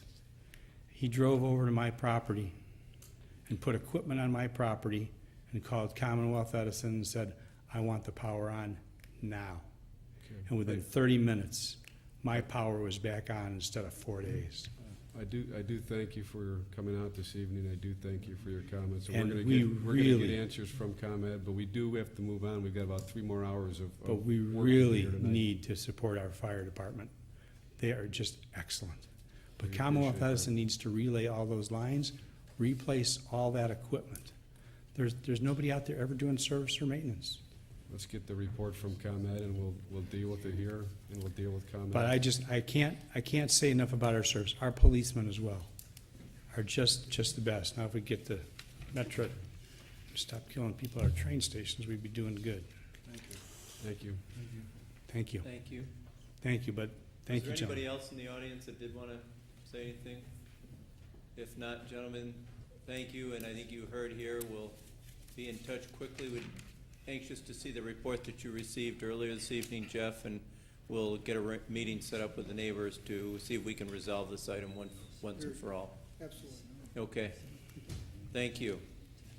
Ramesh, I also at this time wanted Ramesh to come forward and just give the council a brief update on where we stand with the construction strike, Unions 150 and others, and also with the impact on a couple of significant road projects in town. Ramesh? Good evening, Mayor, members of the council. As I was standing here at the last council meeting, everything looked pretty good. We were ready to complete our Western Avenue per schedule and start some of our other projects. But as you all know, the Chicagoland Union laborers and the operators went on strike. This is the 3rd week. They're negotiating as we speak, so usually the negotiations last till 10 o'clock, but The agreement, again, they're a little bit far apart. The management is willing to pay them 3.75. The union wants 14% over 3 years. So they are nowhere close, but from what we have seen in the last month, Indiana had the same issue, and Indiana got settled in 4 weeks. So we are hopeful that maybe either this week or next week they'll settle. Certain portions of the laborers, like the Will and Grundy County, they were able to settle at 3%. So some counties are going out of the limb and trying to settle with the unions, like the small businesses, union laborers have also settled. So the North Central, which is most of the Chicagoland and the Lake County, they are still holding their ground, the contractors and the laborers. Again, it's all debated about the health care and the health cost over 3 years. The union laborers want 14% to pay for the increased health care. The contractors are saying that other than public work, there's not much private work, and we don't have that much work to give out those kinds of raises. So that stalemate is still going on. But again, from our part of view, again, thanks to our city forces, public works, especially employees, we were able to get Green Bay taken care of with our guys, and also Western Avenue, have it open to two-way. I know it's not in the perfect shape, but at least that's one quick step. We were able to take it on with our forces, and we were able to open Western Avenue between Deer Path and Vine to two-way, and also Green Bay, fill out some of those along the curb line, some of the holes with gravel, and then open it up to at least two-way safe travel, which is better than having those barricades on either end, and motorists trying to jog through that. So that work was able to be done, and again, we are hopeful that by next week, the strike's going to be end, and then we should be able to go. Other projects we didn't start. Today we did start on the seal coating project, and again, they're trying to work around it.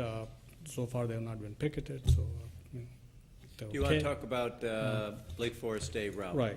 And then the last thing is, like, again, with the impact we had, we met with the event organizers for Lake Forest Day Parade on Friday. We figured it out that even if the strike ends today, it's impossible to complete the Western Avenue, because Western Avenue, the remaining work on Western Avenue is grinding and resurfacing for the most part. Peter Baker, who is the subcontractor to A-Lamp, will not be able to finish this work in 2 weeks. So recognizing that, we met with the event organizers on Friday to come up with an alternate route. So all the mailing is going out, and Can you flip? all the mailing is going out to all the businesses. Basically, the route is back to the old route, which was back in 2000.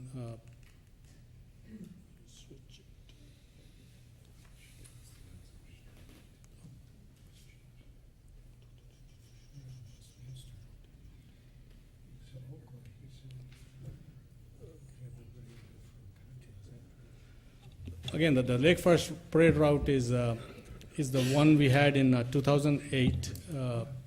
It's going to start at Woodland Road. Again, we met with the event organizers. We had all our staff members at that meeting, and we decided that the stage one of the Western Avenue, which was up to Westminster, it's all paved.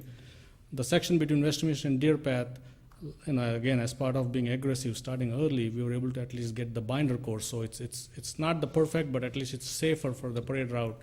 So we're going to start at Woodland Road, come south up to Deer Path, and then it's the same old route. Head west to Oakwood to Westminster Summit. The staging is going to occur from Woodland going north all the way up to Alden Lane. They're going to have they're going to try to number the floats so that as the floats coming through Green Bay and Alden Road, that's what they're telling all the floats to come through Alden, and then they can start aligning the floats on Western Avenue from, again, Woodland up to Alden.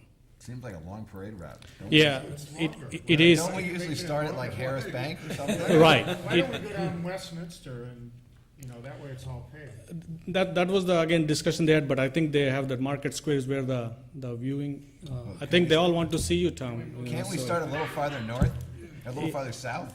Well, yeah. I think that what happened last year with using Western all the way down to Vine is that the American Legion found it much easier to line up the different floats by having that longer staging area. And so it isn't so much that's where it starts, because I think the first float probably is close to Harris Bank, but then it's everybody behind them. Right, and I That's think fine. they're looking at the logistics too. Have you given them a new goal in time this year? Well, we're just trying to cut down on the gaps in between the Remember, we floats. had a little timing issue. That's right. Well, you guys run, and then everybody else doesn't keep up with you, but you'll still be able to walk only from Harris to City Hall, and then you can stop there. Have you got the placards for Alderman Mohr? I'm sure we do. There's a tradition. You have to carry. Rookie, Ramesh, I have a question though, and that is, when they get back to work on Western Avenue, I know we had, 3 weeks left of work. Is this gonna be extended farther because the blacktop plants will be backed up and everything else, that it's gonna possibly slow us down? Instead of being 3 weeks, it could be 6 weeks? Right, again, right. Everybody's gonna, again, Peter Baker is our supplier, right? So, Right. He's gonna give us a schedule, and then what we mentioned to Peter Baker is that we got three projects with him: Green Bay Road, annual resurfacing, and Western Avenue. The priority will be given to Western Avenue before Green Bay and the other annual resurfacing projects. So, among the 3 paving projects, Western Avenue will be given the preference. Right, but it could be longer than what normally would be, has been scheduled for that time of completion. Again, I think we won't start again. Most of the grind we have, if the strike ends today and tomorrow, again, if ALM can get his people, we'll be there to start grinding. We're gonna try to get back to one lane Right away. and start grinding right away. Okay. But we don't want to grind until we know for sure that Peter Baker is able to come with the screws right away. So we want to be cognizant of that just because the strike is over, we don't want to start. Right. We want to make sure that residents and the businesses are least impacted, and then we have a schedule together before we start the program.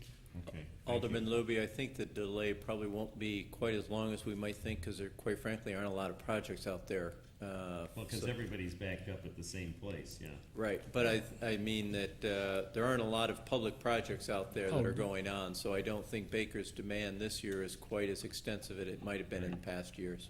Right. Just a quick question. For the areas where there's one layer of asphalt down, will the delay compromise the quality of those No, repairs? that's why I said, like, we were very lucky by starting our projects in April. If we didn't put what we call is a binder layer, then we could have, if Field Drive and Green Bay, we didn't grind Green Bay. If we had grind Green Bay and then we are at what we call is that asphalt layer, then we could have compromised the structural integrity of the pavement. But with the binder layer, we were able to bypass that. So in a way, it worked out very well for us. Am I right in saying that everyone who we had bid on these projects all uses the same union? Yes, Pretty much. yes. So there's just a monopoly across it? The And so union- if they the never. The if union has a monopoly. If the union never settles because of the state rules, we are absolutely stuck. I mean, we would go a year and a half without a road project. Potentially, Extremely Okay. unlikely, so. Well, but yeah, that's. but okay. that is a risk. A lot of things could happen, but yeah, there's one union and that we're governed by that. They'll get back and they'll be backed up. I mean, that's the Right. reality, but. The other thing, on Route 60, the signs are still up that construction is starting to one lane Right, 10 days ago. Can we have the state turn those No, they signs off? changed the dates. it still says 12. It yesterday. still It was says. 7/12, but it was before that. It Right, it was 7/7, right, 7/7, yeah. so at least One moving it up. one good thing to note, I just got from the news that the tollway, which had the no strike clause in their contracts, but I was just told that the supply, the materials are, they're wearing out on their materials. So come Thursday, tollway people who are able to work right now, they may face the same issue as we all. So that may put additional pressure on these two parties to come up to some, because that's a huge Can undertaking. we put a to- no-strike clause next time we bid something? Because ours is a state. I don't know. I don't think it's part of the Very prevailing, expensive. prevailing wage, yeah, I don't think we could. Why? In I this mean, we economy? can put, but we may not get any bidders, because We won't get any bidders. Yeah. the- But, Ramesh, could we ask the state to turn those things off until something happens? Because people, I think, Yeah. anticipate that they're gonna be stopped, and we'll put a request to IDOT, Okay. hopefully, within so we'll take care of it. next 2 months, I think. Okay, thank you. And that completes my report for this evening. Thank you, Bob. Thank you, Ramesh. Our next item on the agenda is council committee reports. First report being the finance committee, Alderman Grumhaus. Thank you, Mr. Mayor. We have a couple different things to deal with tonight, all of which we talked about, or most of which we talked about in the Finance Committee. The first is a consideration of an ordinance establishing a special service area for the White Stable Vineyard subdivision in support of District 67. I know we talked about this a lot. Kathy, I don't know if you want to just throw that schedule up. Do you have that?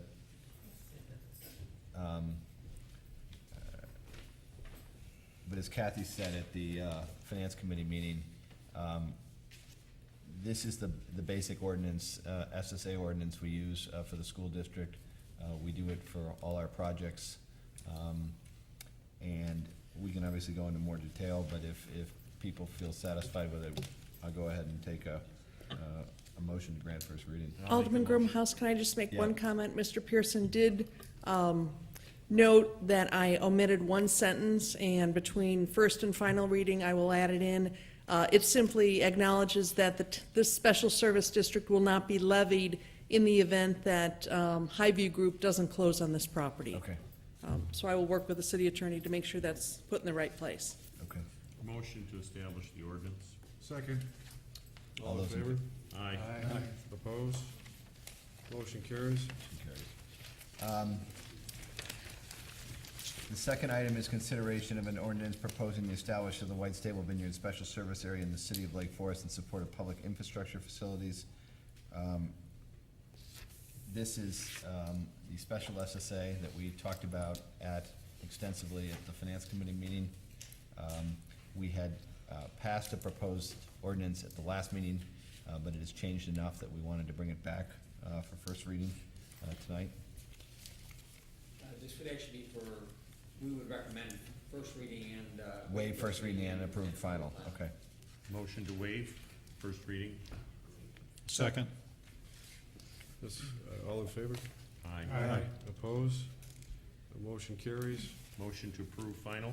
I think we should, if I This is could, just the proposing reading. No, this is just, we have a Then we voice have to vote. This will allow us to conduct a public. Then we have to have the hearing. public Then we have to hearing. open the public hearing. Open it, Right. open the thank meeting. you. So, we have a motion to, Motion's moved. we have a second? This is a roll call vote, please. Alderman Grumhouse. Aye. Alderman Novit. Aye. Alderman Widman. Aye. Alderman Mohr. Aye. Alderman Morsch. Yeah, aye. Alderman Hanrahan. Aye. Alderman Luby. Aye. Alderman Palmer. Aye. 8 yeas, no nays, the motion carries. Okay, and then we need a motion to open the public hearing. So moved. Second. All those in favor? Aye. Opposed? Okay. And now we'll take any public comment on this, if there is any. Hearing none, I'll take a motion to close the public meeting. So Hearing. moved. Second. All those in favor? Aye. Okay. Next item on the agenda is the consideration of the annual appropriation ordinance for fiscal year 2011 and approval of rollovers. Now, Vic, do we approve this and then have the hearing, or do we have the hearing first on this one? On the appropriation, we should have the hearing Hearing first. first, okay, so I need a motion to open the public hearing. So moved. Second. All those in favor? Aye. Okay. Any public comment on the annual appropriation ordinance and approval of rollovers? Hearing none, can I have a motion to close the public hearing? So moved. Second. All those in favor? Aye. Okay. Next, I need a motion to pass the ordinance. So moved. Second. Roll call vote, please. Alderman Grumhouse. Aye. Alderman Novit. Aye. Alderman Widman. Aye. Alderman Mohr. Aye. Alderman Morsch. Aye. Alderman Hanrahan. Aye. Alderman Luby. Aye. Alderman Palmer. Aye. 8 yeas, no nays, the motion carries. Thank you, Beth. And I believe that concludes. Yep, that concludes my Finance Committee report. report. The next report this evening is Housing Trust, Alderman Morsch. We're gonna defer the item on the housing trust until our meeting in August. Okay, very good. The next item on the agenda is the Laurel and Western Avenue Redevelopment Committee. That's Alderman Morsch as well. I'd like to make a brief report back to council. As council may recall, we authorized our consultant, Midwest Environmental Consulting, to conduct a Phase 2 limited environmental assessment of our site at Laurel and Western. The council will recall that we agreed to move forward because getting that site ready for development, these are costs that we would incur in any event, and it was the feedback that we got from all the developers when we were in the process of selling that the city would ultimately pay through the purchase price. So the policy that we've discussed was to move forward with doing the remediation, This is a check back with you on the results of the Phase 2. And Kathy Cerniak is here, as well as Blake Melcar from Midwest Environmental, to give you a quick overview of the what their findings were and our next recommendation. We did have a meeting of our subcommittee. We had a unanimous recommendation to come back to you and recommend that we do the next step in environmental remediation, which includes removing some underground storage tanks and some other things. Cost is approximately $90,000, but all further details fairly quickly, I think, can be given, and Blake is here in case you have some technical questions. The request before the council is to allow two next steps to proceed. Mr. Malakar, as Alderman Mohr said, did attend the June 29th meeting of the committee, reviewed various recommendations. The committee felt strongly that it's important to keep moving forward with cleanup. The proposed not to exceed $95,000 would include further borings to identify the lateral extent of the contaminated soil, as well as the removal of underground storage tanks, oil and water separators, and hydraulic lifts. At the direction of the committee, Mr. Melakar did request some further bids. Received those late this afternoon, it appears. Perhaps there may be an opportunity for a $5,000 to $6,000 saving going with the lowest bid. But importantly, depending on what we find when we do this work, there could be some additional costs. All of that would be discussed with the committee and brought back before the City Council. And maybe I'll just ask Mr. Melakar just to do a very brief update on the condition of the site. Number of months ago, we were requested to do the Phase 2 study where we were trying to identify what kind of potential contamination we have on site. During our investigation, we did identify petroleum-based products out there. There were areas where you had storage, above-ground storage that we may have some contamination on.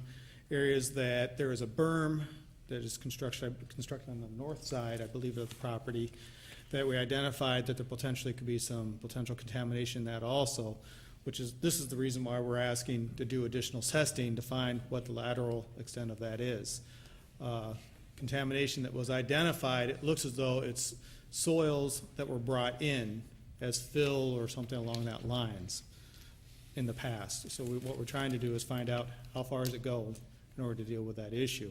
Then we can put it all together in a nice package for you so everybody can understand what we're trying to accomplish out there. So there could in fact be some additional soil contamination. That could begin to get costly, and I think the committee felt at this point it was good to move forward on the items that we can know and identify, and also begin to quantify what the additional costs might be. Is that a fair? That's correct. As we get our additional testing done, we believe that we're going to be able to get our arms around this and say, okay, we've got X number of yards, potential yards that are going to have to go off-site at that point. And then we can start plugging those numbers into those unit costs and be able to tell you, here's what we believe your budget's going to be, type of thing. Do we believe we have fill issues, soil issues? Yes. The initial soil borings say that we do have some contamination. It does not appear, I won't speak for you, but it does not appear deep. Correct. But it appears lateral. And Correct. So we have to figure out, excuse me? From bad fill being put in there, or from the tanks, or somebody else leaking, or who knows? A combination of those things. Yeah. Over a long, the site has had different owners, so over the long course of time, that has happened. Okay. So we need to, this is not an issue that we don't want to know about. Right. And the committee, we had, the mayor appointed 2 new members of the committee, which were very helpful. Don, who we mentioned earlier, and the committee did talk about this. We were here for quite a while, and we came back with a unanimous recommendation here that we ought to get our arms around this. We ought to do the work, and we need to be positioned on this site when the market turns to be able to look at monetizing that asset. That all makes sense. The one question I had in the memo was it talked about the building demolition, 3 or 4 buildings that needed to be demolished, and to look at that.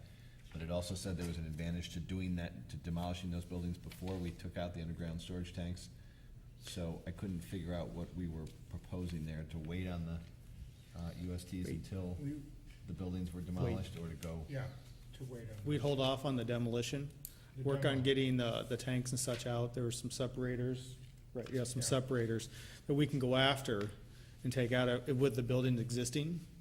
It may cost maybe an extra $1,500 to do something like that in that ballpark, but as when we come back with our report in the next meeting type of thing, we'd be able to give better guidance to something like that. But it sounds like we want to take the buildings down first, Not right? necessarily. I mean, I think to the point, and we didn't talk about this in detail, but I can refer back to some of the development proposals. We did have some development proposals that looked at utilizing product on site to do green development. So if you reuse materials, and the building materials or whatever, could ultimately be reused in a development that would aid in doing a green development down the road. So I don't think we need to remove the buildings at this point. The work can be done without it. It may add a little marginal cost to it, but nothing Okay. substantial. All right. Okay, quick question. This is just an evaluation of the materials and the berm. We're not making any decision as far as what we do if it is contaminated? No, not at this point. Now, we'll be back to council with the full report. Okay. Was this budgeted for? Is this in our budget, the 95,000? No. No, this would have to come out of council contingencies. What level of contamination are you cleaning it to? Residential, Taco? yes. Okay. I'll make a motion to approve the contract with Midwest Environmental for not to exceed 95,000. Second. All in favor? Aye.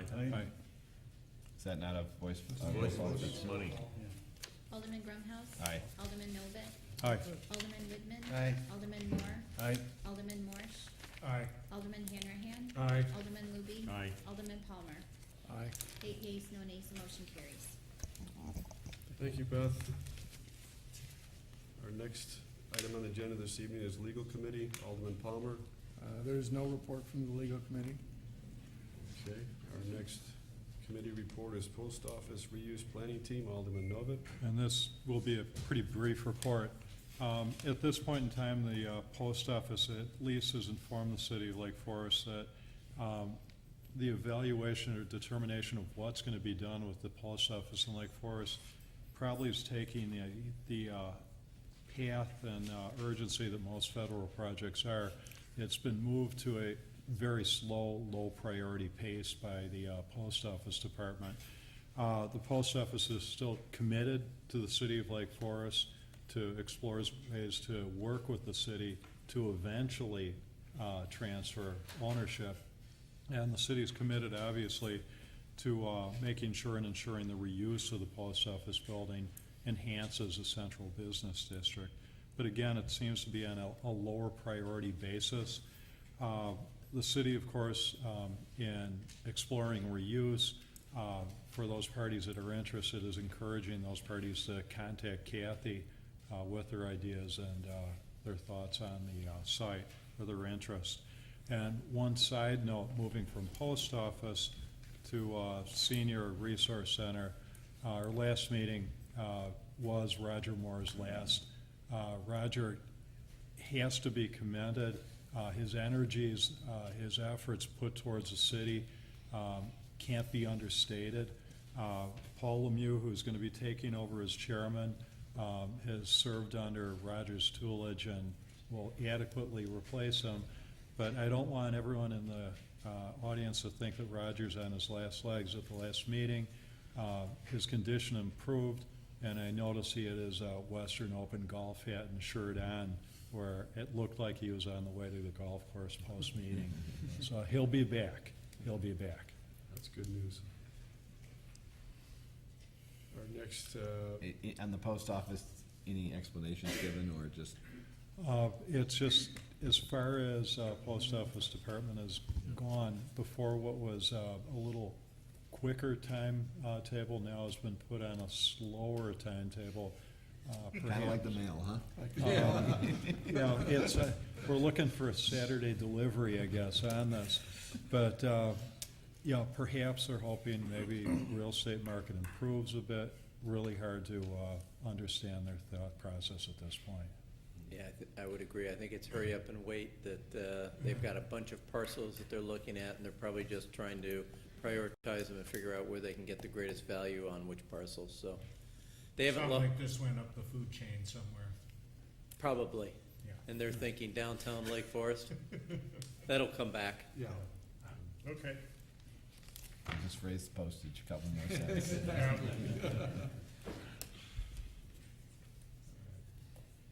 Our next item on the agenda is the Public Works Committee, Alderman Luby. Public Works Committee met tonight. We had a number of things that we went over, but one of the important ones is the ordinance putting back in the assisted financial support to encourage residents to convert their home's sewer system to overhead plumbing. And we've discussed this before.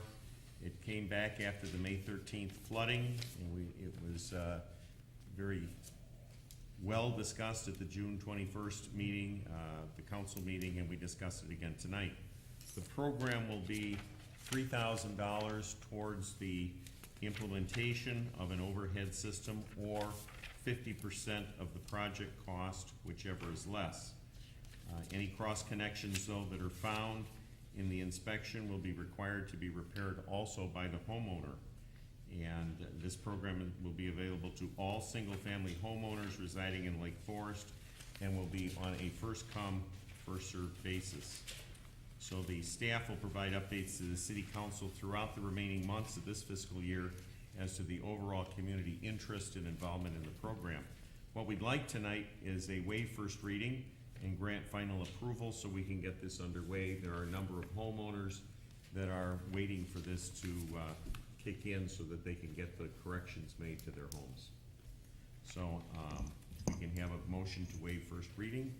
John, where does it say whether it's overhead plumbing or various other alternatives? Full ordinance, 73. Is what? Page 73. Yeah, Yeah. no, I know the page, but I'm talking about the specific. Page 2. Page 2? Thank you. Second row. Thanks, Ramesh. In order to reduce the flooding and associated health risks, the city desires to Overhead institute or other the modifications. overhead plumbing, or make other modifications, including installation of check valves. So we did put the check valves back Great, in. thank you, I was looking Okay, for that. and that was one of your requests for that. But we do want to stress that the check valve does not have as high a percentage of success as the overhead plumbing.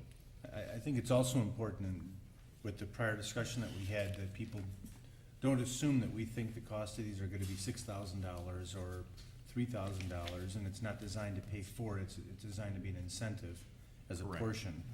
There's a big misunderstanding of the $3,000. Each home will have a different amount depending on the amount of work that's involved to it. But the maximum is 3,000, it meant as Maximum an dollars incentive, is 3,000. not as a proportional. Yeah, Or just- 50%, so if your total cost is 3,000, you'll get maximum 1,500. And if it's 25,000, you'll get You'll 3,000. get 3,000. Right. And until the money runs out, so we don't have a set amount on there, but we will be watching to see where it goes. Last time we talked about this, we were going to try to get some feedback from residents to see how many were interested and whether the amount we were going to dedicate to this might be adequate or not. Did we ever find out? I think Mike Thomas was gonna do that. Mike? Here, Michael's right here. Yeah, ready to go. We actually have a spreadsheet going right now of residents that are interested. We're approximately, I believe, 7 or 8 residents that have been talking to us, and we've told them to hang on, wait till city council approves the ordinance. So as far as the dollar amount, approximately 40% of the cost is what we are seeing from the quotes that they are receiving. So it does have a range depending upon what the existing system is in the resident's basement. I had 3, Vic, probably very brief comments for the ordinance that weren't clear to me. And I appreciate that data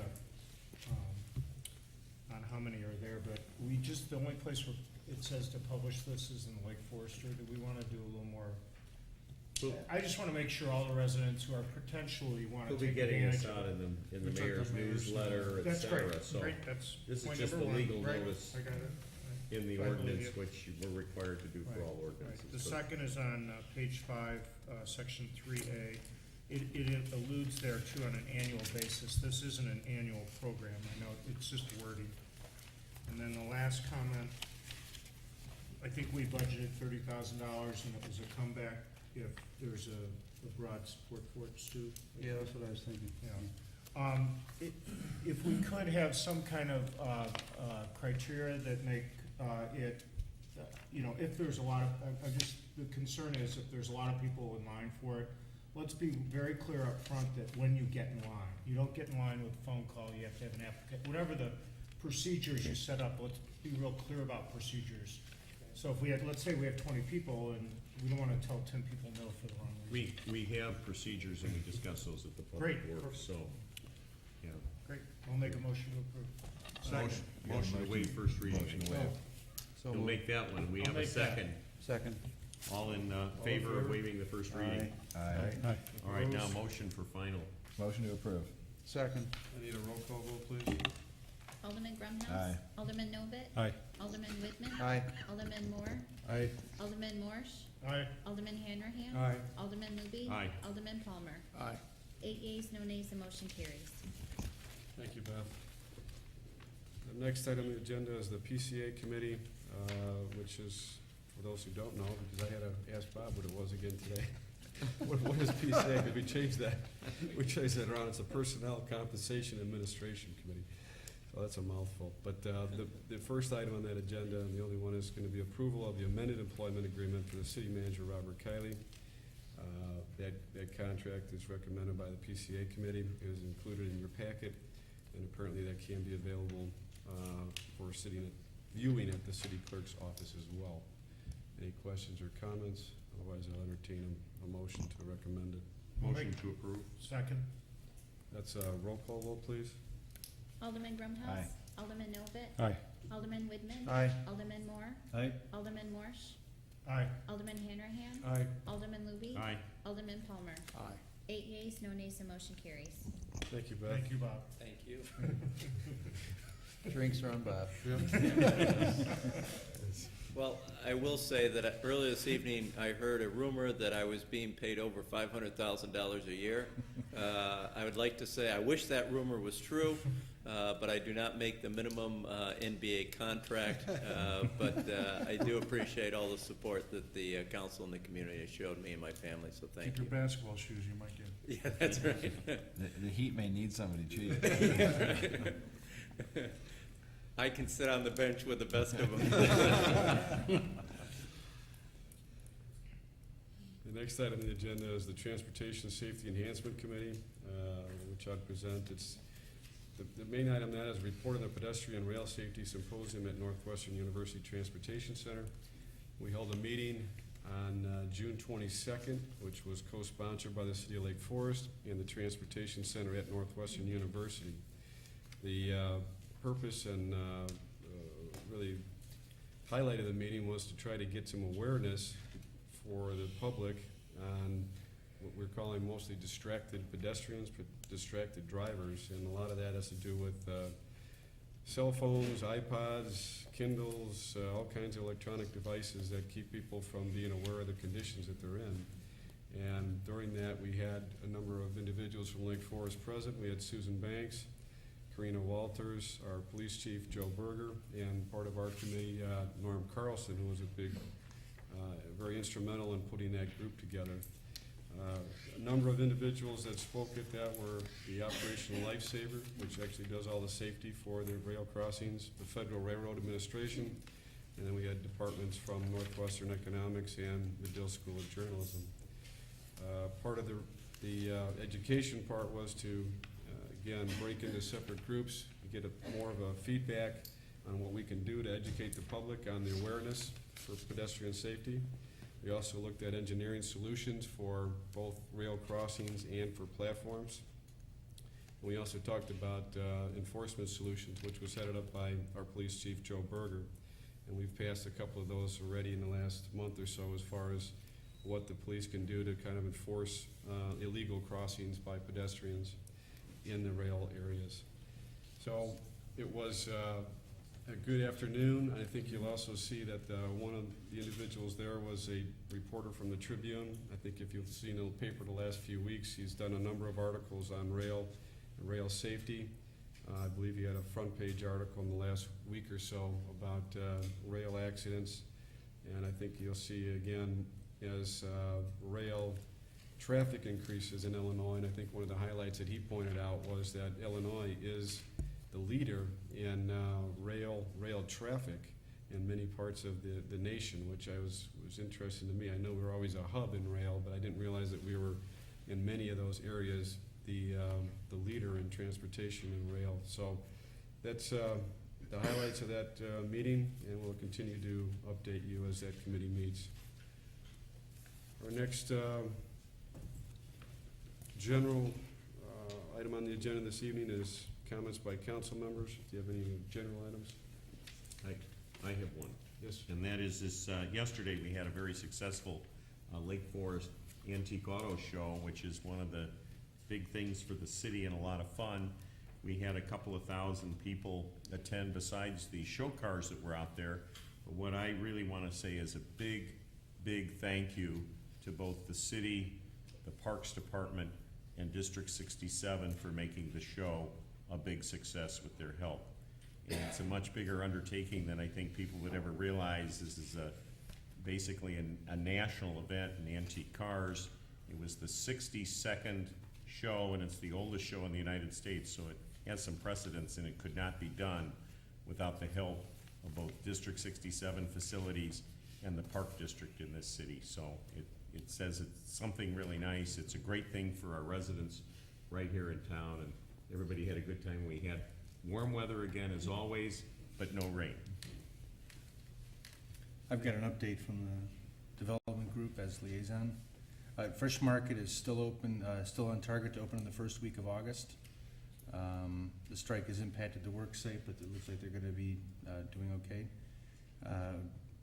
The science wing at Woodlands Academy is nearing completion and is expected to be open in the fall.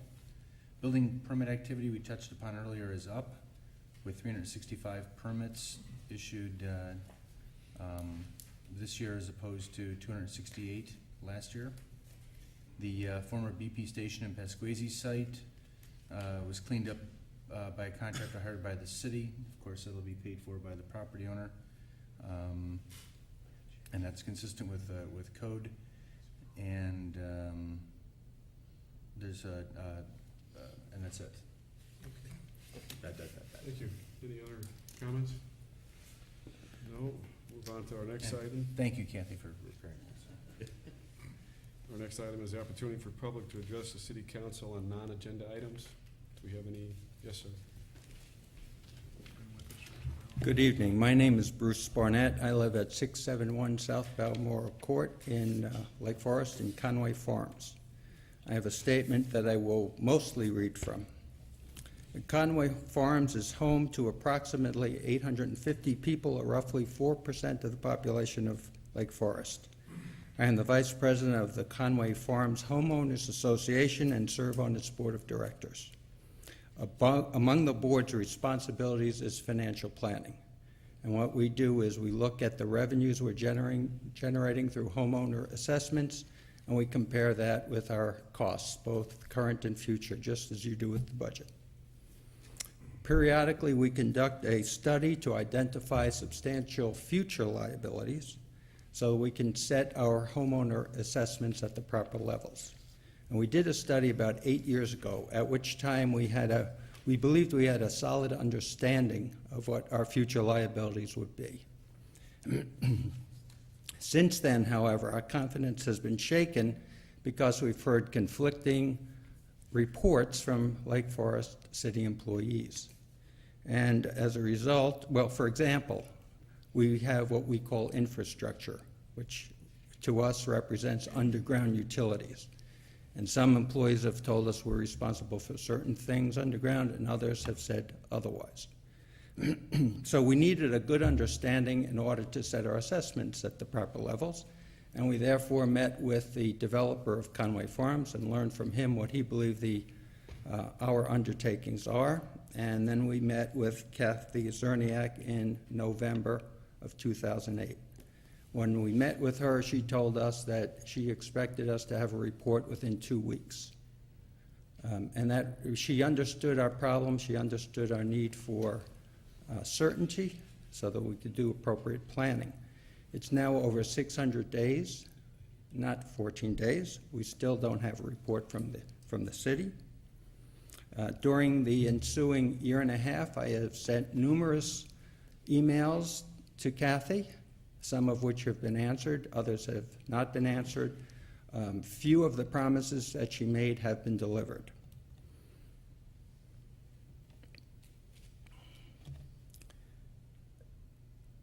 On January 14th, 2010, Ms. Zerniak finally communicated that the city had some materials for us to review, and I was excited to hear that, and I rushed over to the municipal building, picked up a package of materials, and discovered that it consisted of no analysis, no conclusions, but simply copies of documents.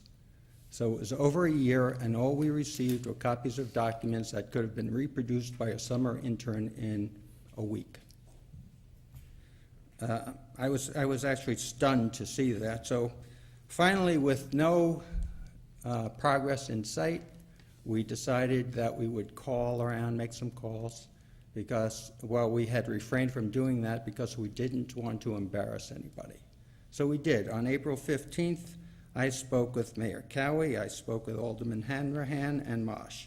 I called City Manager Kiley, and he wasn't available. I left a message, asked him to call me back. I'm still waiting for that call. As a footnote, the president of our association, whom you know, Cardi Davis, spoke to Kathy a couple weeks ago and asked for an update, and he was told that the project is now with the city engineer. So we are now approaching 2 years into a project that the city told us would take about 2 weeks. In the private sector, such pitiful performance would have been rewarded with dismissals. Equally disturbing is the city's callous disregard of the needs of its citizens, as evidenced by its continual failure to communicate. Silence is not golden when the citizen requests important information from city staff employed to serve them. The City of Lake Forest's mission statement is premised upon having a community spirit of trust and respect, and its vision statement calls for being, quote, known for its community responsiveness. The city has demonstrated that these lofty principles are empty words put in place because that's what we do today, but without any commitment to practicing those values. People throughout the nation are complaining that government is not responsive to its needs. Right here in Lake Forest, we have tangible evidence of that truth. We need answers from the city and expect the council to respond with understanding and stepped-up activity to resolve this lingering matter, so important to a substantial segment of the Lake Forest population.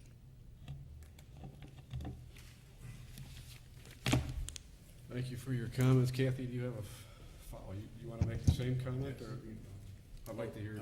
Just want to make a few statements. My name is Don Brown. I live at 272 South Sheridan Road. I live right next to the now Barat College of the past and Woodlands Academy. I have the old log cabin, and we built a house next to that about 4 years ago. I'm a California person.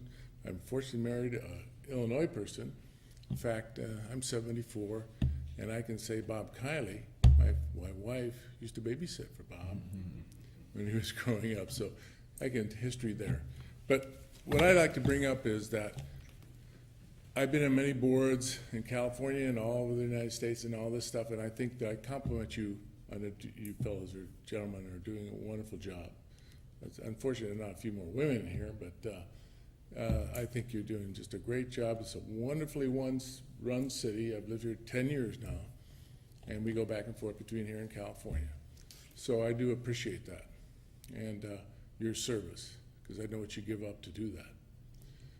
The only thing I ask you to do is, I went through this whole planning process for 3 years on this Barat College situation. I think it's a real shame what DePaul University got away with. But Bob Shaw, who tried to develop it and got caught up in this, these special groups that try to slow down the whole process with their own agendas and the chapel and all this other environmental stuff. It was sad, and I went through all that stuff because we missed an opportunity to build a beautiful community. And but now we have to start over again. So all I'm asking is you don't get bogged down in your ad hoc committee with all these special interest groups, and that you look at this thing in the best interest of the population of Lake Forest and the investment that we have in Lake Forest. And we give the best use for this property because it's there, and we have a great opportunity to make it right, all the bad stuff that went on in the past. So I appreciate your ability to look at that and make some good decisions in the process that will protect us as citizens, your community, and taxpayers. Thank you. Thank you. Appreciate your comments. Hi there. My name is Walter Herbst. I live at 1875 North Pond Lane. I'm a colleague of Bruce's in that I'm in Conway. I'm also on the board at Conway. Bruce made some comments, and I want to make sure that they're heard very clearly, and you are as aware as I am that there is a general awakening in this country of our citizens who are no longer willing to put up with governments that don't want to listen. And I think we've put up with it for an awful lot of years. And all of you are as aware as I am that we're clearly at a tipping point. And Lake Forest is not escaping that at all. Most of us, or many of us, relative to some of Bruce's comments, are getting the impression that there are some of those at the top who seem to be under the impression that we're working for them rather than they who work for us. And I think that's a serious comment on the state of government in general. We've all forgotten the roles that we all should have. We have a city manager who, if he listens, he doesn't respond or he simply doesn't care. We have a city planner who seems to have her own agenda in her own approach, irrespective too often of what I believe, what the voters of this city want and expect. For those of you that need amplification on that subject, I'm going to remind everyone of what this room looked like a couple of years ago when Costco came in here and tried to build, and we had hundreds of people in this room. The only advocates for Costco, if you all remember, those that were here, were the paid folks that Costco had hired to support their position, whether they were environmental or architectural or whoever. I say that with one exception. Kathy Cerniak was the exception. I was personally aghast that as city planner, she was willing to stand up here, take a Costco position, talk about the architectural integrity, which was a stinking square box, talk about the fact that they really didn't need the signage that everybody else had to adhere to, the signage requirements, talked about the fact that the landscaping they had put forth really didn't matter, even though it wasn't to standard. And so when I talk about some folks at the top having their own agendas, and this general awakening of citizens in general to the fact that this is our city, they're the ones that need to be listening to us. At that time, for those of you that were here, I spoke after Kathy did, and I asked for her resignation. And I did so as she clearly wasn't respecting or representing the members of this community. But indeed, she was absolutely acting as a paid consultant for Costco. I think as my, the personal attack. You're going to have to. No, let's just stop. All right. You're not. This is. Well, I'm still a citizen, and I'm still allowed to talk. And if you have a problem with that, then no, we don't have a problem. Okay, with that. then let me finish what I'm going to say. About an issue that's long and gone all right. years ago. But the issue that Bruce just talked about is not long and gone. It's absolutely current. to the fact that 2 years later, we still can't get a response. And in the private sector, both of these individuals would have been let go years ago. And what I think Lake Forest needs to do is stand up and have standards that are consistent with those of us that work in the private sector. And I think it's way past time for this city to start looking at a new city manager and a new city planner. Well, I certainly don't agree with your comments on either one of those for the city manager or the city planner. And I'd be happy to sit down with you and sit down with Kathy to find out what the issue may or may not be. I think you need to. I think you folks need to start questioning why it takes 2 years to get an answer. Well, I'd like to hear right now. All right. From Kathy and her perspective on what the issue is and where the information may or not be. But I certainly do not agree with your overall comments. I think they're out of line. Thank you, Mr. Mayor, members of the council. After hearing from many subdivisions that they were unclear after years of changeover in their homeowners association, that they were unclear of what infrastructure was public, what was private, what was their responsibility, what was the city's city staff did undertake a project that was much larger than we first understood it to be, to review every subdivision. We did review the pond subdivision. That was our first subdivision, and we were able to provide that subdivision homeowners association with a report, a thorough report. All of the documents that over the years get recorded, declaration of covenants might get updated and re-recorded. So we did agree to undertake this same project free of charge for the Conway Farms Homeowners Association. And there's no question, it absolutely has taken longer than we thought. Conway Farms, I don't remember promising 2 weeks, but certainly I had expected to have the project done long before now. Conway Farms itself has, I forget, 7 or 8 different subdivisions within it, many documents, including annexation agreements, street vacations. So it is a very complicated project. We did expect to have interns last year, summer of 2009, to work on this project. Neither community development nor engineering staff were able to bring in interns. Engineering department, engineering section this year did bring in an intern, and this project was assigned first and foremost to that intern. Probably within the last 2 weeks, I met along with the city engineer and that intern to review progress to date. We did request some additional documents from the recorder's office. So it is a complicated process, particularly going back through subdivisions that few, if any of us, were around for. So it is a project that we plan to do for every subdivision. Certainly Academy Woods is one where we've received some questions.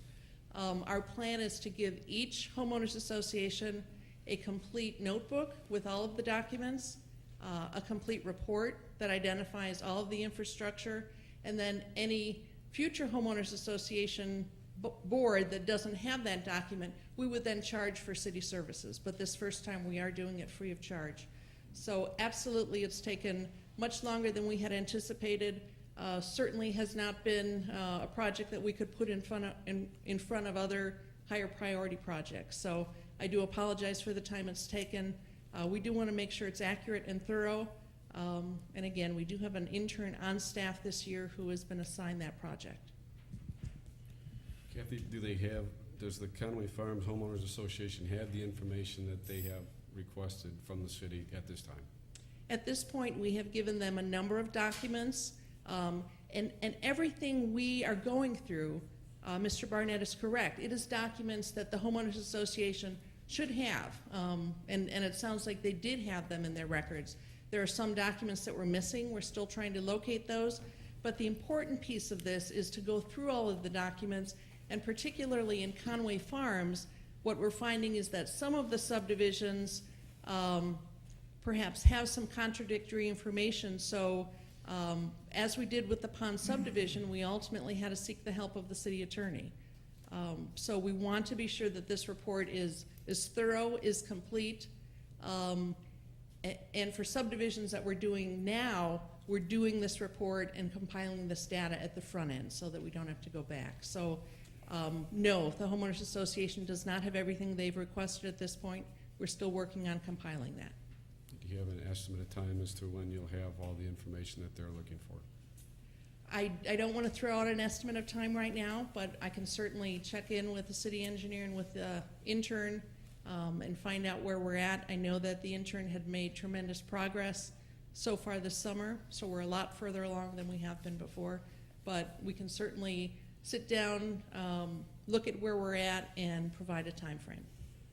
Are these usual requests that are commonly done, or is this something that's very not, let's say, not typical of? We have never done this kind of report before. Again, we did it in response to questions that we were getting from subdivisions, and they tended to be subdivisions that the board had turned over once or twice or 3 times or 4 times, and over time, institutional memory is lost, the documents are lost. So we took it upon ourselves, certainly in a few years ago when we had more staff and more hours to do these kinds of projects. So the only one we have done is the ponds. That was our first experiment. That one took us a lot longer.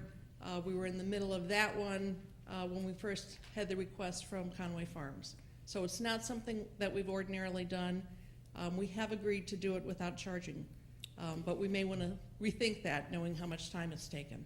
Is this something that is, needs to be updated, or is this kind of a one-time report?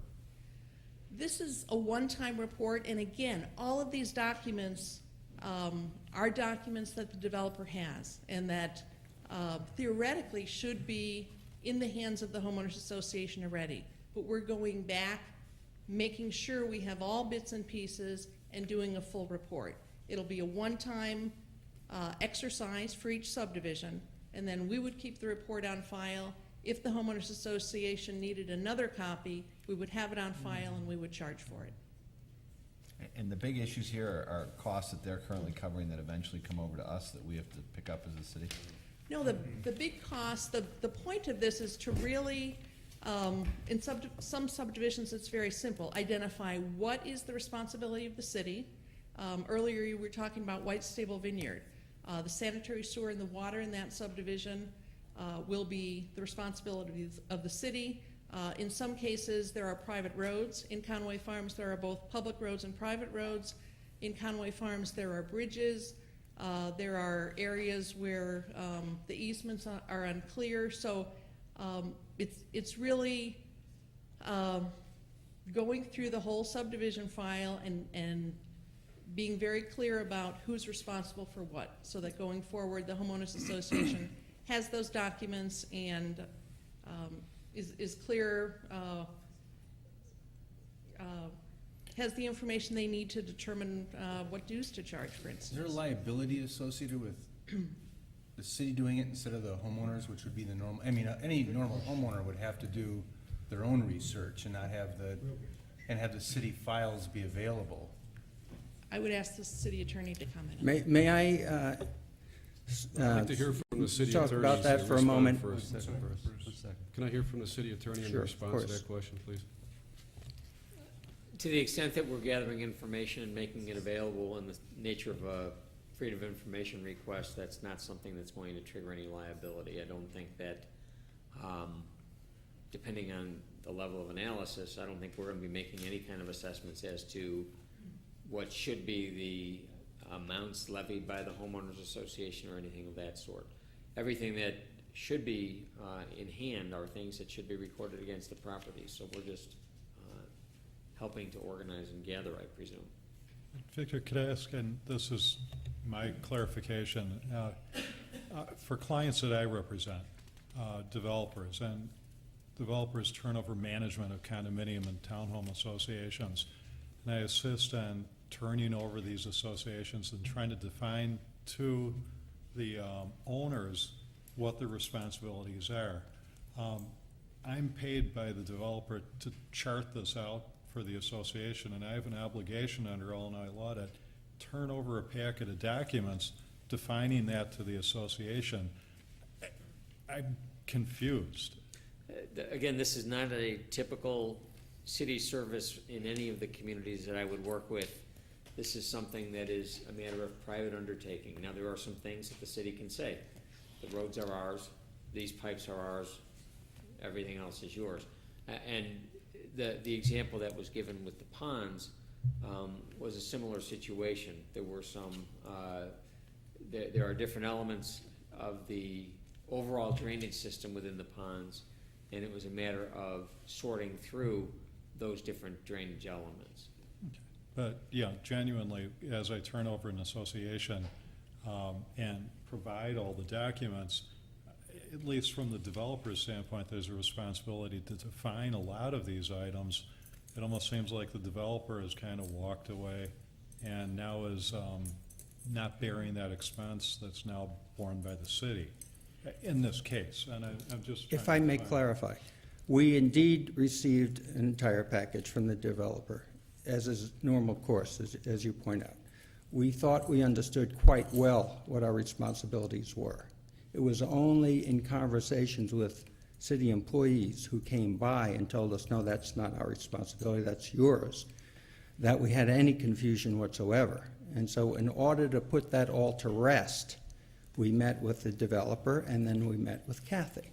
And what we wanted to avoid were future disputes over who's responsible for what.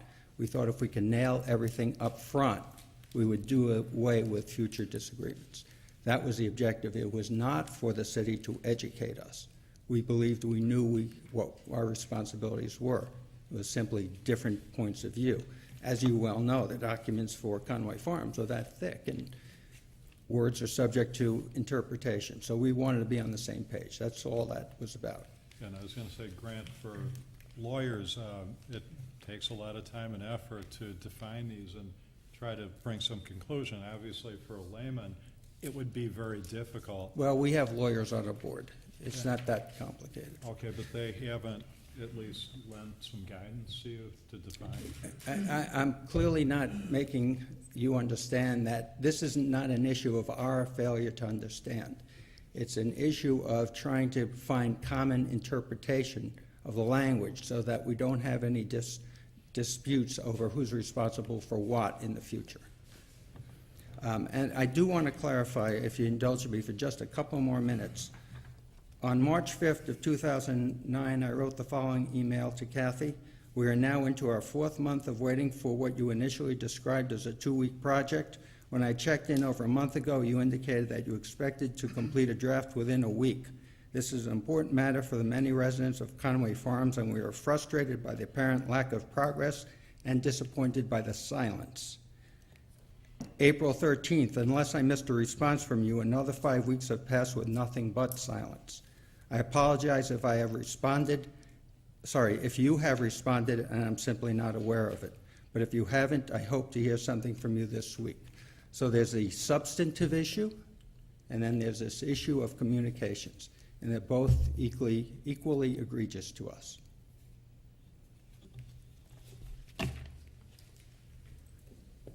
Well, I think the resolution is we want to make sure you get all the information that you have, and I think we need to be careful in the future if we're going to do it. Number one, do we need to go back and find out if we have to have an ordinance as to how it's done to make sure that the information is given to the homeowners, that it's correct and accurate. I think obviously the information being taken a long time as directly related to making sure that it's accurate. But two, we need to communicate that if it's going to take longer, we should probably not be overly optimistic that it's going to take a short period of time. So I think we have a couple of issues. I would look for direction from our city attorney as far as, number one, do we need to pass an ordinance as to how this is handled in the future so we don't have this type of situation going forward? And number two, how do we communicate it back and forth through the homeowners and with the city?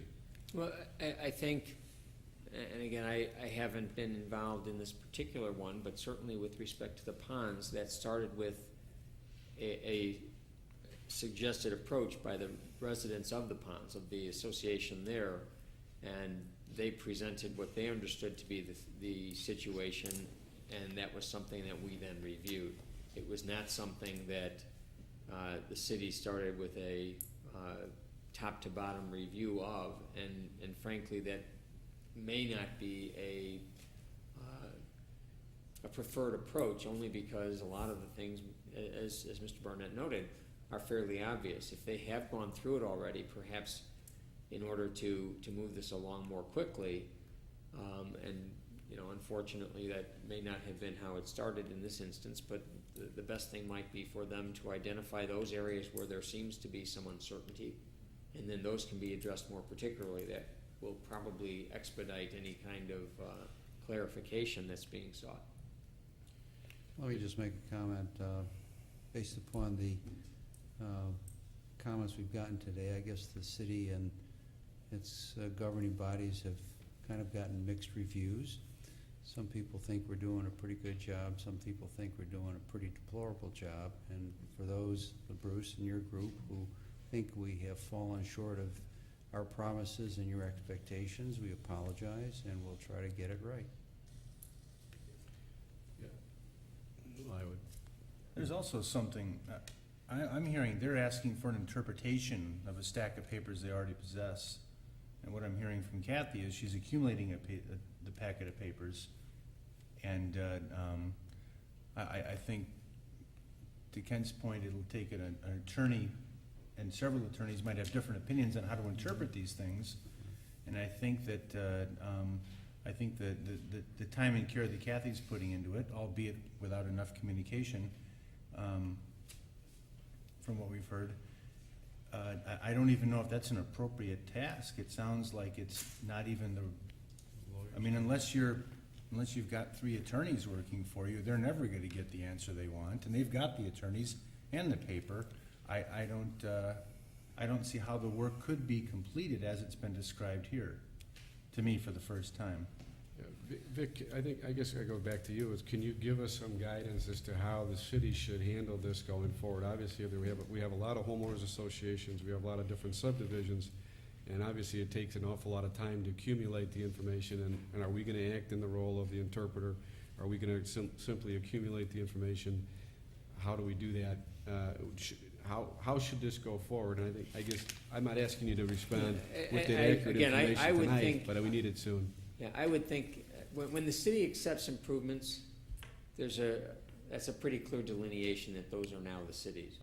Things that are otherwise provided as part of a development are ordinarily privately maintained and or overseen. Where there is any kind of confusion, and there are at times confusions as to at what point something breaks off from being type A versus type B. What is the end of a detention pond versus a conveyance in a stormwater situation? Those types of situations aren't always entirely clear. I think where there are points of uncertainty, to the extent that the homeowners association has identified those, it's much easier for the city to react to those than for the city just to do a tabula rasa kind of review of it. It ultimately, for the most part, is going to be the HOA's responsibility, with the city trying to respond to things that are on the margins, not to the heart of their responsibilities. And that would be the way I would suggest it, that if the HOA has questions, that they identify the questions with some particularity so that the city can respond more succinctly. Understood. I guess what we're going back to, and I don't want to belabor this, it's 10 o'clock at night and we all want to resolve this, but number one, we've identified a problem that the homeowners have brought up. We have 2 sides of the story here now, and I can see both sides of them. What I'm trying to get to is the second part, the solution. So can you give us some written response as to how you deal with a lot of other communities? How do they deal with it? Maybe, obviously, if we're not doing it, we haven't done it lately. I think we may have bitten off more than we should chew. Maybe not more than we could, but certainly more than we should. How about this, Bruce? Do you guys have, if you had lawyers look it over, do you have bullet points of 10, 15 questions or whatever the discrepancy that you could document to give to our lawyers and to Kathy, that they could then go through and address those? I'm sure we could do that. The problem, of course, started because city employees told us differing stories about who's responsible for what. We heard different things from your folks. We had quite a clear understanding before that. So it was inconsistencies stemming from the city that created the You issue. have a list of those. And I'd further add, I think the other part of this is, we'd love to, I think, get the communication going. I used to go to Conway, was invited to go and meet with the homeowners group, and I know Greg and I would be delighted to do that. We haven't done it in a couple of years. And maybe we can start getting a dialogue going here so these things don't bubble up to this level. And just to perhaps finish and let you go, we were not asking for great depth. We were at the 10,000-foot level. We're responsible for sewers, we're responsible for streets, you're responsible for bridges, right? It was at that level. And that's what we haven't, we've received nothing of that sort. We've received copies of documents that we already have. That's all we've received in going on 2 years. All right, well, we're gonna have the city attorney give us a template as how we should respond, and I guess we have to put some type of a formal program together as to how we deal with that and how we communicate it back to the homeowners and how we get the information, because obviously there seems to be some missing points there too, as to who's looking for what, or who needs what, or how it works. And I guess we need to start over and figure it out, but Is this we something will that, do that. is this something that the legal committee can take a first look at with Vic to see? That's a good idea. That's probably a very good idea. Good idea. We'll put it on their next agenda. But would you agree to my request of maybe putting 10 or whatever the issues are, like Tom was saying as well, if there's discrepancies, just in a document so that we can look at it? Yeah, and let me just make one comment here, because I've listened to all of this. And first and foremost, let me say that this wasn't just a couple of simple issues, because Mr. Barnett's predecessors on the board raised questions about, we want the city to pay for this, we want the city to pay for that. And some of you may recall that there was those conversations here about what private improvements should the city of Lake Forest be responsible for or not. Were we probably wrong in our assumptions about what information they wanted? Absolutely. Quite frankly, if we had thought that it was just a couple of 10 bullet points, we would have dealt with it that way.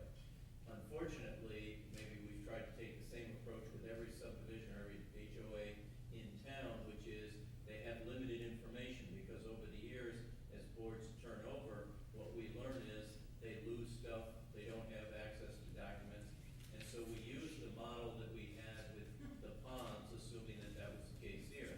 Clearly, we're hearing tonight they don't need those documents, and we've spent a lot of time, and I've actually seen these binders that have been put together, and as Kathy indicated, there's gonna be one binder for each subdivision within Conway that does go through the analysis as to who is responsible for what.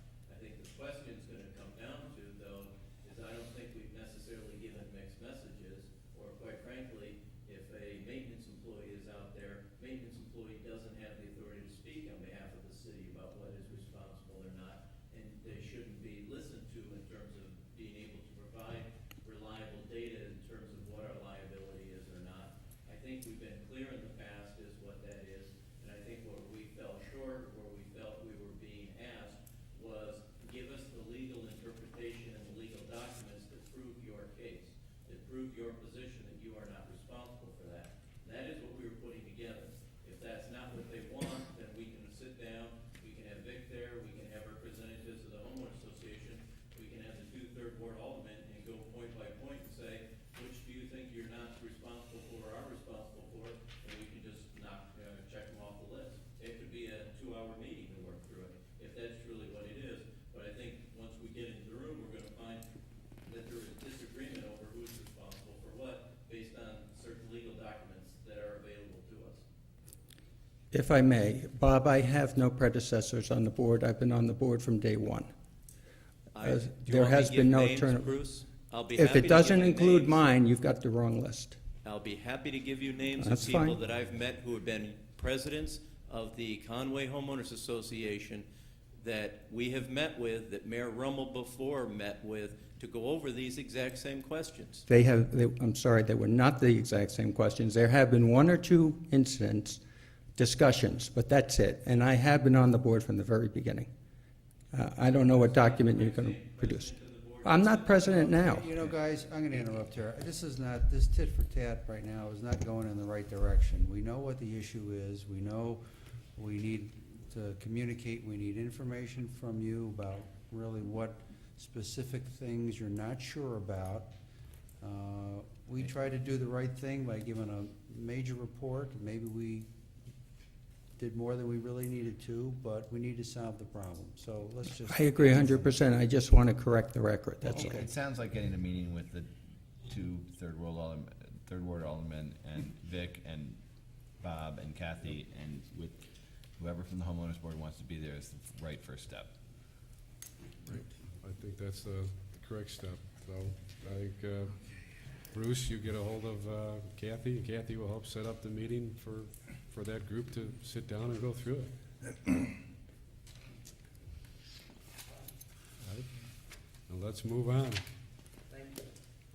Thank you. Any other comments this evening by the public on non-agenda items? No. The next item on the agenda is consent agenda. We do have 10 items on the agenda. I will read them quickly, and then if there are any questions, comments, we can take either any of those or just take them all as one as you wish. Number 1 is approval of minutes from the June 21st, 2010 regular meeting. Number 2 is an appointment of Deputy Fire Chief Kevin Issel, the new ESDA coordinator. Number 3 is approval of authorized invoices and payrolls. Number 4 is authorization of treasurer's warrants to meet expenses of July 2010. Number 5 is award of a bid for the Public Safety Building boiler replacement project. Number 6 is award of bids for the raw water pump modification project at the water treatment plant. Number 7 is award of purchase for 4 police cars included in the fiscal year 2011 capital equipment budget. Number 8 is award of purchase for 1 replacement wheel loader included in the fiscal year 2011 capital equipment budget. Number 9 is award of purchase for 1 replacement compact loader included in the fiscal year 2011 capital equipment budget. Number 10 is award of purchase for 1 replacement log chipper included in the fiscal year 2011 capital equipment budget. Any questions, comments on any one or all of those? Motion to approve. Second. All in favor? Aye. That's a voice vote or roll call vote? Alderman Grumhaus. Aye. Alderman Novit. Aye. Alderman Whitman. Aye. Alderman Mohr. Aye. Alderman Morse. Aye. Alderman Hanrahan. Aye. Alderman Luby. Aye. Alderman Palmer. Aye. 8 yeas, no nays, the motion carries. Thank you, Beth. Our next item on the agenda is new business. And find it, new business is discussion of the removal of at-grade pedestrian crossing. Nope, did I skip? Page 17. Oh, we got ordinances, okay, got the wrong one. You were thinking ahead. I was planning ahead. Ordinances, consideration of report and recommendation from the zoning board of appeals in support of variances from the maximum lot coverage requirements and various zoning setback requirements to allow construction of addition, a replacement garage, a replacement front porch at 144 East Westminster. First reading and, if desired by city council, final approval, presented by Community Development Director Kathy Cerniak. Kathy? Thank you, Mr. Mayor, members of the council. This is a recommendation that comes to you from the Zoning Board of Appeals with a vote of 5-1. The recommendation is for a number of variances. There is an ordinance in support of the multiple variances beginning on page 80 of your packet. And I will direct you to page 83 of your packet, which details the ordinances that I will summarize for you, or I'm sorry, details the variances that I will summarize for you. The property is located at 144 East Westminster, north of Westminster, between Summit and Oakwood. This neighborhood is comprised of very small lots and is one of the older neighborhoods in the community.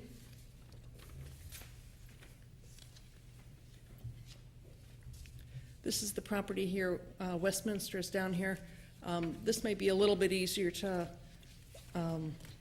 see the detail than the map in your packet, the site plan in your packet.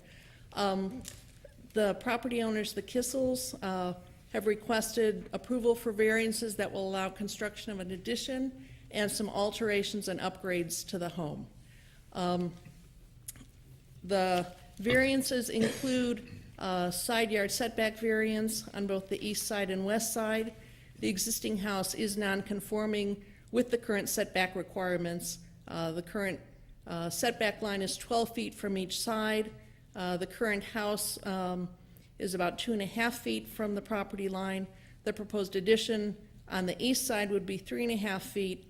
On the west side, the house encroaches a smaller extent into the setback, and a variance of just over 4 feet would be required just for this bay window component and chimney. So a variance from either side yard.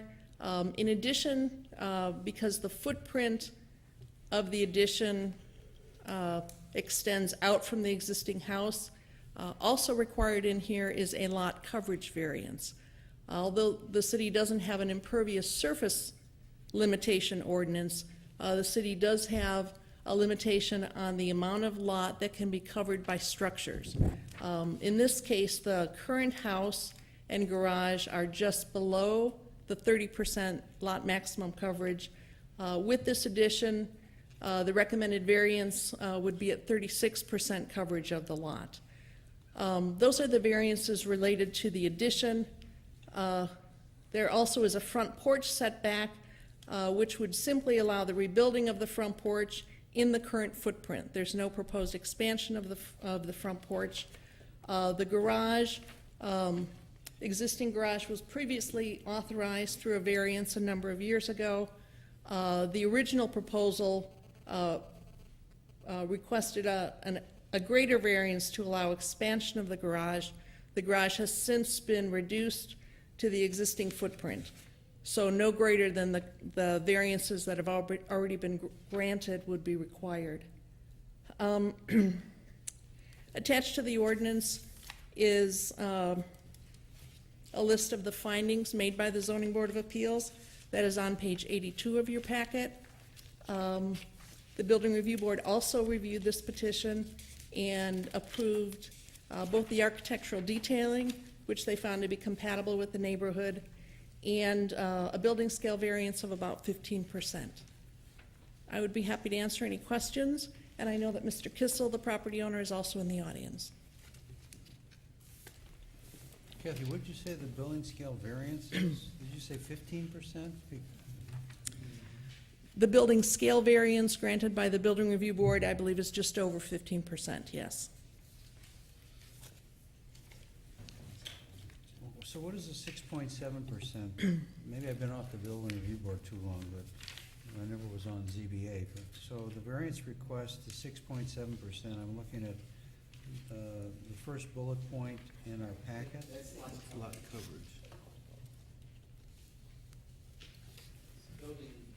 There's 6 variances on one piece of property. The building scale variance is not before the City Council for approval. So it's the variances that are required through the zoning code, and those include 6.7% variance from the lot coverage maximum, an 8.5 foot encroachment into the east side yard, a 4.25 encroachment into the west side yard, rebuilding the front porch on the same footprint, which is an encroachment of about 27 feet into the front yard, but there is no change there. A variance for the garage from the rear yard. Again, there's no change with that. So those are the variances that have been recommended for approval by the Zoning Board of Appeals, and those are covered by the ordinance in front of you. It's recommended when you go to get a building permit to consult with the city prior to development of a plan, correct? Yes, we certainly encourage. I mean, I know that I've read that when I filled out building permits and things like that. Did the petitioner get like a preliminary sign-off on 6 variances from development? I mean, how did this come about? Because I've never seen so many on one. I read this and read I mean, it's just, what's left not to have a variance for, and it guts everything that's been Well, but a lot of the variances, 3 or 4 of them are, existing.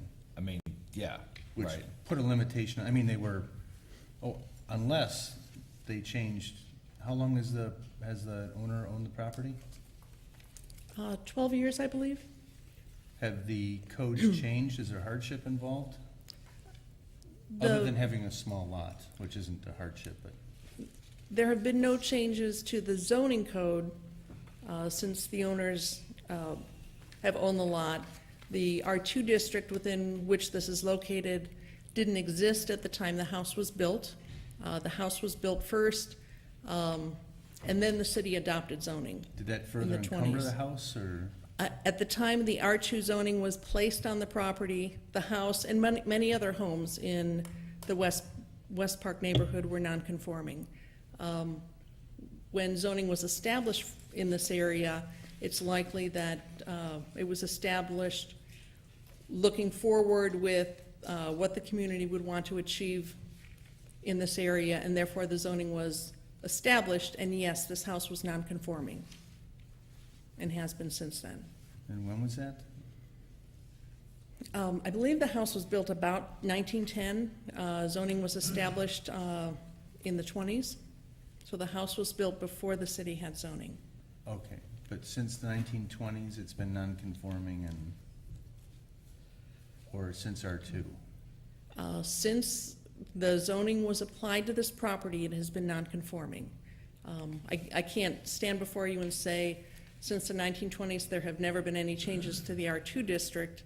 I can say that there haven't been any changes in the last 13 years to the R2 district. The neighbors on either side, I know at least one of them at least had some issues, is that? There were a number of neighbors who either spoke before the zoning board or submitted letters in support of the project. The neighbor to the east did submit a letter raising some concerns. That resident did not testify at the meetings. It was the staff's recommendation to deny this? It was.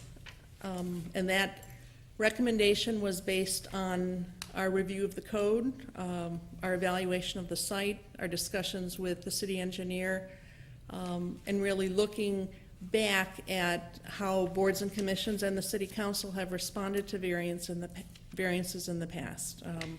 It was our experience that in cases where multiple variances were requested, that often the board or commission directed staff that there was simply too much being asked for on a small lot. So that was the basis for our denial.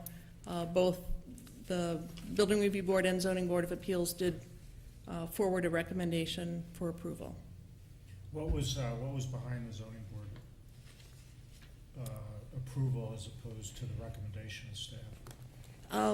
The zoning board. In your words, I watched the meeting, I wasn't very happy with the meeting. And the findings of the board are in your packet. In general, they based their findings on the fact that this was one of the smallest lots in the neighborhood and one of the smallest homes, that it was a situation that had been non-conforming since the zoning district was applied, that the northern extent of the addition would generally be in conformance with the northern extension of other homes in the neighborhood. And I can refer to the findings, but those are the key points that I remember off the top of my head. Well, what bothers me about this are 2 things. First of all, there isn't, if we were to approve this, there isn't anything left as far as a conforming, this property conforming to any of the setbacks, or conforming to the Building height. The building height, lot coverage. I mean, it is just burst out from every possible dimension. That's one thing. Well, lot coverage. No, but it's not too tall, it's not over 40 feet. I'm sorry. No, it's fine. But that would be You're the right, one you're that right. wasn't broken. I don't know about the existing house, but the addition conforms to the height requirement, Okay. yes. So there would So be it would be one. one thing, other than that, it's busted the seams. I'm just concerned about, and it may not be a large bust, but it's a bust anyways, and I'm really concerned about the message that we're going to be giving. And that leads to my second point of my other concern, which is that the parent hardship was the need to accommodate a growing family. You know, that is a problem, but it might be a problem for a family, but I'm not sure it's the hardship level that we're talking about that justifies these kind of changes. When people buy a house, you know, and I know it was 12 years ago, it's hard to predict what's gonna happen 12 years later, but some of these things have to be foreseen a little bit. And so I have a problem coupling that grade of need with the extent of the, and the number of buses that we're gonna have on this property. My view. I actually share your concerns, Stu, and, you know, I've only been around on boards and city council for about 6 or 7 or so years, and I just haven't seen one of this magnitude. I have an additional concern because I happen to know the area intimately. You all know it's my neighborhood. I walked and looked at every single house in the neighborhood again tonight just to refresh myself before the meeting, and I really think this is too much, and I'm afraid for what, frankly, the message it might send to the entire neighborhood. I would expect that if Bob hasn't received phone calls yet, he will, or Kathy will soon, from other neighbors in the neighborhood. And I think the neighborhood is you know, I could come in at my house with this kind of petition, I guess, but a lot of people in our neighborhood have come in with petitions and worked with the city and come up with plans that really work. And I'd cite the house directly next door to me, which had to have some variances because it was an exception. It just got an award for historic preservation. The neighborhood is a neighborhood that has a lot of different kinds of families. It has single people, a lot of single people. It has a lot of seniors. It has a lot of people that have lived there a long time.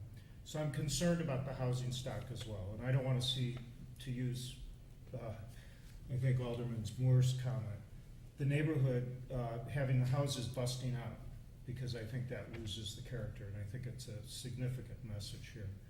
That's my concern. And I don't mean to say no to the neighbor, or to my neighbor, but and maybe we can figure out some alternatives here that work.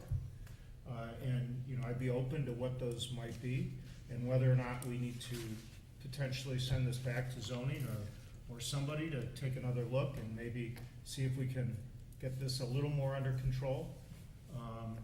Might be an alternative. I'd be happy to be a part of that process if that would be helpful. So those are my thoughts.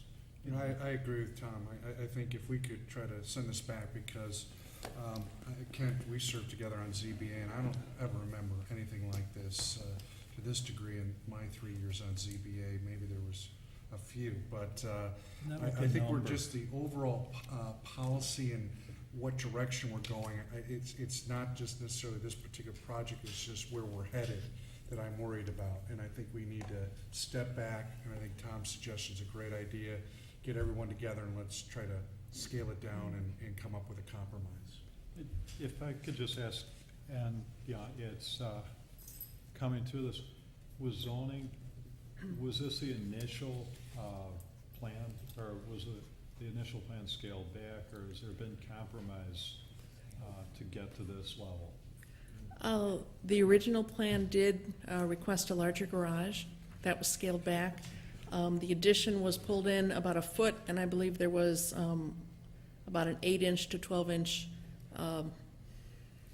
scaling back on the east side as well.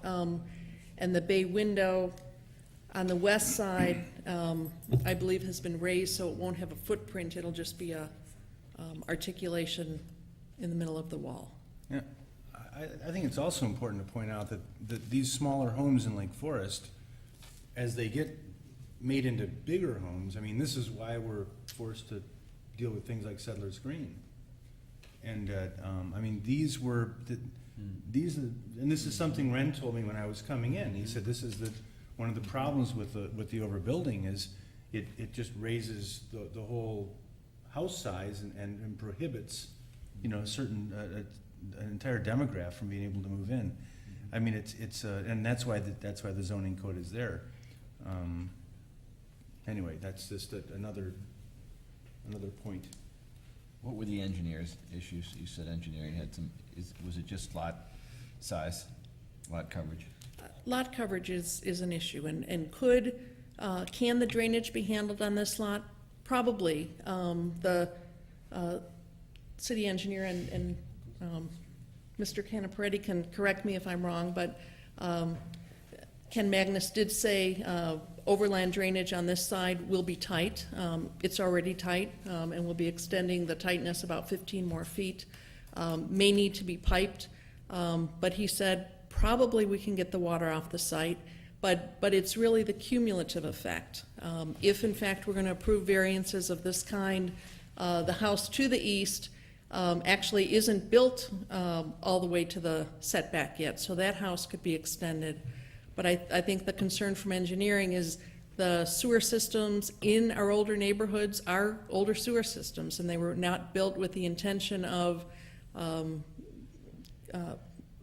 covering more and more of the lot area. So it was a cumulative effect. It was a concern about a shift in policy that, and we have received a call since this initially went to the zoning board from a neighbor about half a block away who has a lot approximately this size, who's interested in doing some additions. So we're working with them. They may be able to do something a bit more modest, but I think it's the cumulative effect and just making sure that we understand from the council what direction you want staff to go in. Yeah, I mean, I'd love to approve it, and you know, coming from someone with a smaller home and a family that has grown at this point, certain modifications were important in their house, but there has to be diversity of housing. I'd like it to go back to zoning to see if this could be reconfigured in some way, maybe scaled back to work with the homeowner. But it just seems to be over bulk, and Good evening. My name's Ken Kissel. I'm the owner of this house. I didn't bring my I guess my team with me tonight, and I've assembled a real good team.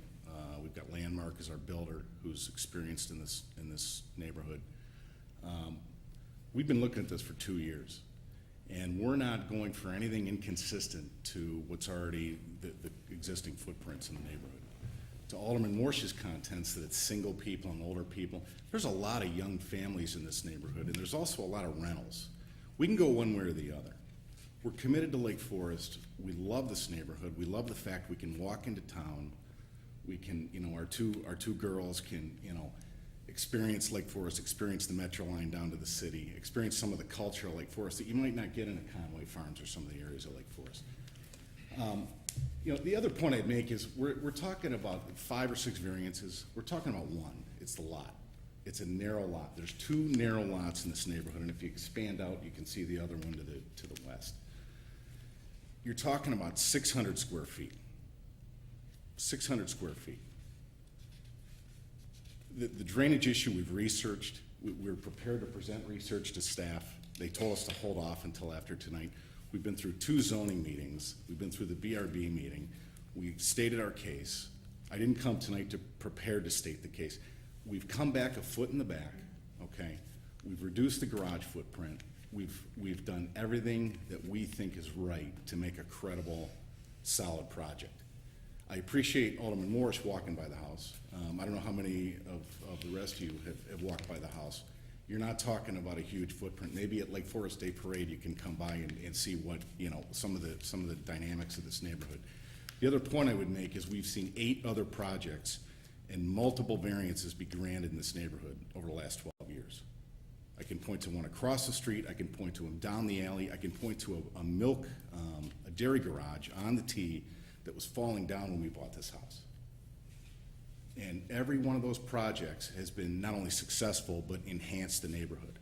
At the ZRB meeting 2 weeks ago, I sat here and read, when we brought up the drainage issues, the report that was requested by City to Pasquesi Plumbing outlining what bad condition our drain tiles are in.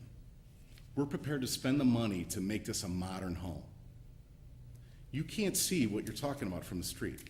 And if you look at it from a bird's eye view, we're only going back to the footprint of 150 Westminster. And as what was raised in the ZRB meeting, 150 Westminster has no gutters.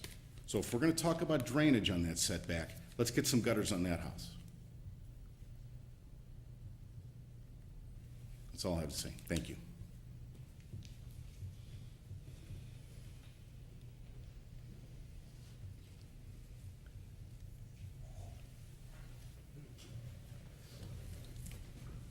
Any other discussion regarding this ordinance? Kathy, just a question. If this was voted down, would they be able to just go right back to the boards? Or would that mean they have to start all over? I'm wondering if the city attorney can help me with that one. Okay. Good question.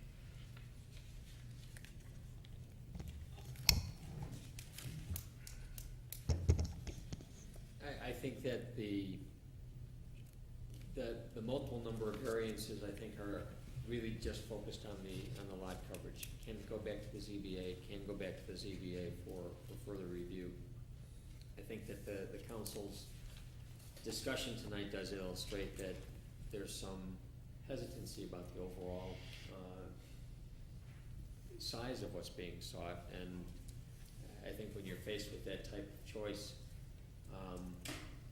sometimes it might be important to have it fleshed out a little more completely before the zoning board if you're not prepared to grant the relief yourselves. So, that would What if we coupled our decision here with an express direction? We certainly could do that. The council could also grant some, but not all of these variations. If we did that, however, you're left with nothing that the applicant go forward with. If you're going to be remanding it with that kind of direction might be useful. I have a question of clarification. This is up first thing is to possibly waive first reading and then discuss approval. What do you do as far as first reading when the council may have a consensus that we don't really want to approve it at all? If the notion is to, well, let me try to break it down several different ways. Yeah. If you want to do just first reading, that would at least offer some opportunity for clarification or refinement of the plan. If there's gonna be any material difference, though, one has to be mindful that it might be outside of the notice that was granted for the zoning board. If the council simply doesn't want to act, the better motion would be a motion to deny the variation. That would give a clear outcome. If the council wants to have a further refinement or further thinking of it on the part of the zoning board, then I would suggest a remanding of the application back to the zoning board for consideration. And any kind of direction that would be helpful to the zoning board, I would think. I mean, what I struggle with here is that, and I'm definitely torn on this, is I understand the reason maybe to remand it back to the zoning board, but the problem is the minute they put the shovel in the ground, they've got 5 variances, right? Because the existing house has 5 variances, is that right? 4. Well, I know these variances on the east and west side, but the house is already over variance on those 2, right? Yes. And we're making it a little worse, a little better on the east side and a little worse on the west side, I think. That's right. If I'm reading that correctly. That's right. Okay, so 5 of these 6 variances are already there. So if they do anything, They're already 5 of the 6 over. So the only thing we're talking about is the lot coverage. Okay? Now, if we don't like the lot coverage and we want to say that we like the existing housing stock, we don't want bigger houses, then there's quite frankly no reason to remand it. We should just turn it down. The only okay? distinction that I would suggest there, because when I bought my house, I absolutely looked at the zoning, I absolutely looked at what it would take and what I was allowed to build. None of the variances would come into play. The very definition of variance is that there's an act occurring. Right. So it's not, even though there's. I agree, but I'm saying that then there's no reason to remand it. We should just reject it. Right. If your Right. thing is you're not, On don't those- want. yes. Okay, now, if we think there is a reason that they can change it, then what we're talking about is the lot coverage. And the question is to everyone, if they came back and said, okay, you know, we're not gonna put the addition on, we're gonna cut that in half. So it only goes back half of what it goes back. I don't even know if that would make sense, but just throw that out there. Is that gonna make people feel better? Now, if that might make it feel better, we should remand it. I just, you know, Well, I'll tell you what would make me feel a little better. I think your read of this is right on, but what bothers me the most is that there, with respect to the east side and west side for the addition, there's a further encroachment. There already is an encroachment, but it's going out even more. Not a lot. And frankly, that's the kind of thing that. well, on the east side, isn't it coming in? Or am I reading this wrong? No, that's the. The existing Oh, house is 2.8 feet from the Oh, property maybe you're line, right, David. and the addition is 3.5 from the property line. So on the east side, it's That's actually correct. moving coming in. in. Yeah, in each instance, it's Thank you. it's not as an extreme encroachment as the existing home. Ah. So on the east and west side, we're actually shrinking in. No, the west side, it gets bigger by a quarter of a foot. No, because it goes from 7.5 No, it's from the property from line the to property. 7 That's the 3/4. distance from the property line that you're I'm seeing sorry, I in the did make the chart. same mistake twice. You'll see that the proposed is larger in terms of the distance from the property line for both sides. So it's actually shrinking in a little bit. Yeah. Well, I'm glad you mentioned that I'm not really because I sure was how that reading this happens. wrong. Is this right? You are correct, Alderman Grumhaus, that the variances sought on the addition are less extreme than the existing Oh, house on the as to addition, side okay, yard. all right, on the addition, okay. Right, and you can see that in there, okay. Did you say you were reducing the size of the garage? No, they're What's before you has been reduced. but it's exactly the same, I think. It's the same right? footprint. But I thought you said they were. The garage will be removed to allow access to the backyard to construct the addition. And then the garage will be rebuilt, same footprint, same height, same style was. Okay. So there's no reduction. There was a reduction from an earlier plan. There was a proposal to enlarge the garage. Oh. There's no longer that proposal on the table. Pulling back 2 feet, and I don't mean that as a pun, but the issues that the neighbor would have to the east are more or less a question of drainage, potentially. And I'm just trying to create some middle ground for this. Is there any way to perhaps explore maybe approving this, but conditional upon studies and satisfactory studies for drainage issues that might exist? Maybe shielding for the neighbor to the east, but to give some guidance if we did remand this to zoning on thoughts of how to try to make this work. I'm showing a bit of cowardice because Well, I think there's a bigger problem too. I mean, if we let this many variances happen, how do boards and commissions function, quite frankly? I mean, I just got off of one. I mean, if you do this, and there's no, you know, I guess there was a concession on the garage, if we're only talking about 600 feet on one house, it really does completely gut the power of, or the authority, I should say, of the boards and commissions, which, I mean, that's what we're relying on here. Tell me if I'm wrong. Alderman Mohr, that's a great point. And the point that was made throughout the 12 hours of meetings with the BRB and the zoning board was just that. The house at 150 is zoned, help me, Kathy, GR3, and we're R2? Correct. There's no consistency in any of the zoning in this neighborhood. Every house is setback. If our house fell down and you put it into the setbacks, it would look like a bowling alley. Listen, we worked on houses all over town that had, because they were non-conforming in 3 directions, they couldn't move. Right. And we told them they couldn't move.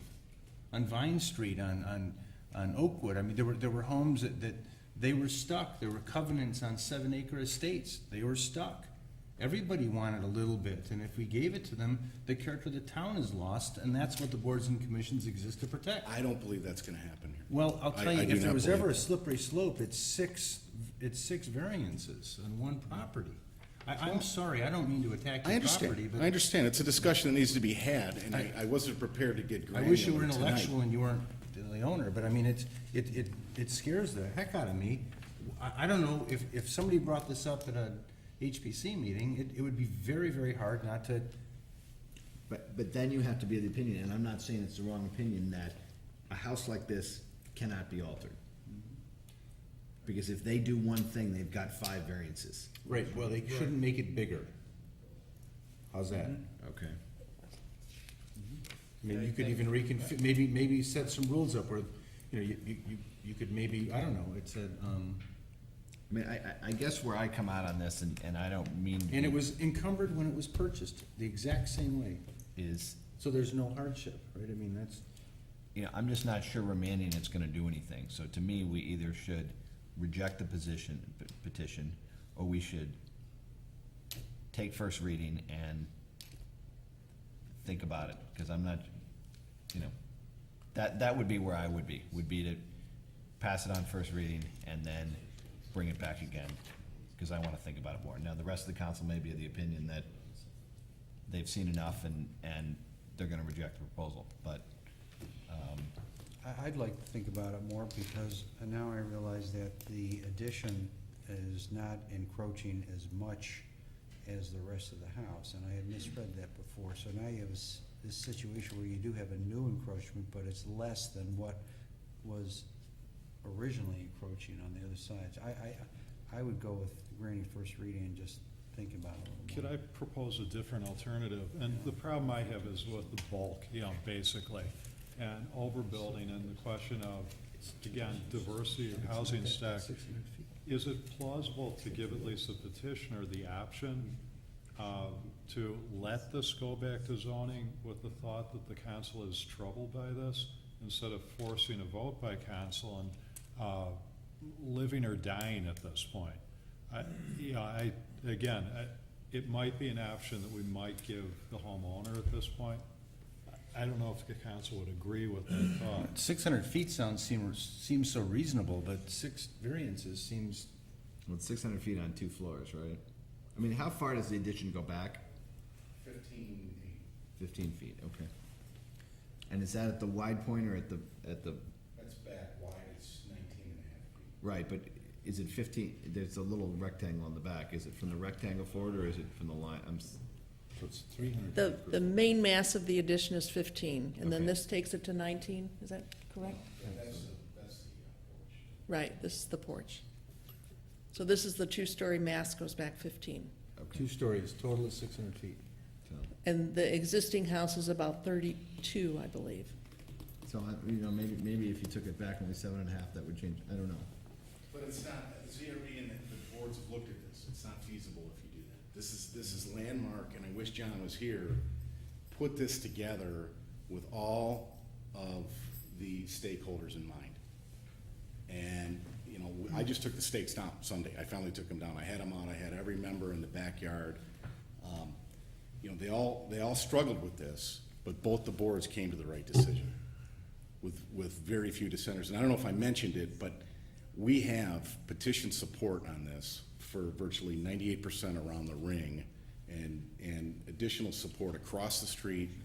The Goldmans, the neighborhood is in support of this. There's one dissenting voice, and I could question the credibility of the way that was entered into this conversation, which was pointed out by Alderman, by zone member Adhoc. You know, we have the option to table this. If there's a sense that we should table this to the next meeting or another meeting, I'll make that motion. And we can let him get his team here, and we can think about it and do everything else. I agree. I agree. I agree.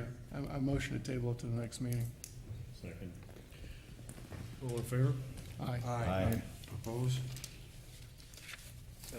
I know that you're not supposed to talk about an agenda item after it's been tabled, but I would Wrong just, meeting. I would just ask the council members, because you were starting to sort of dabble in this.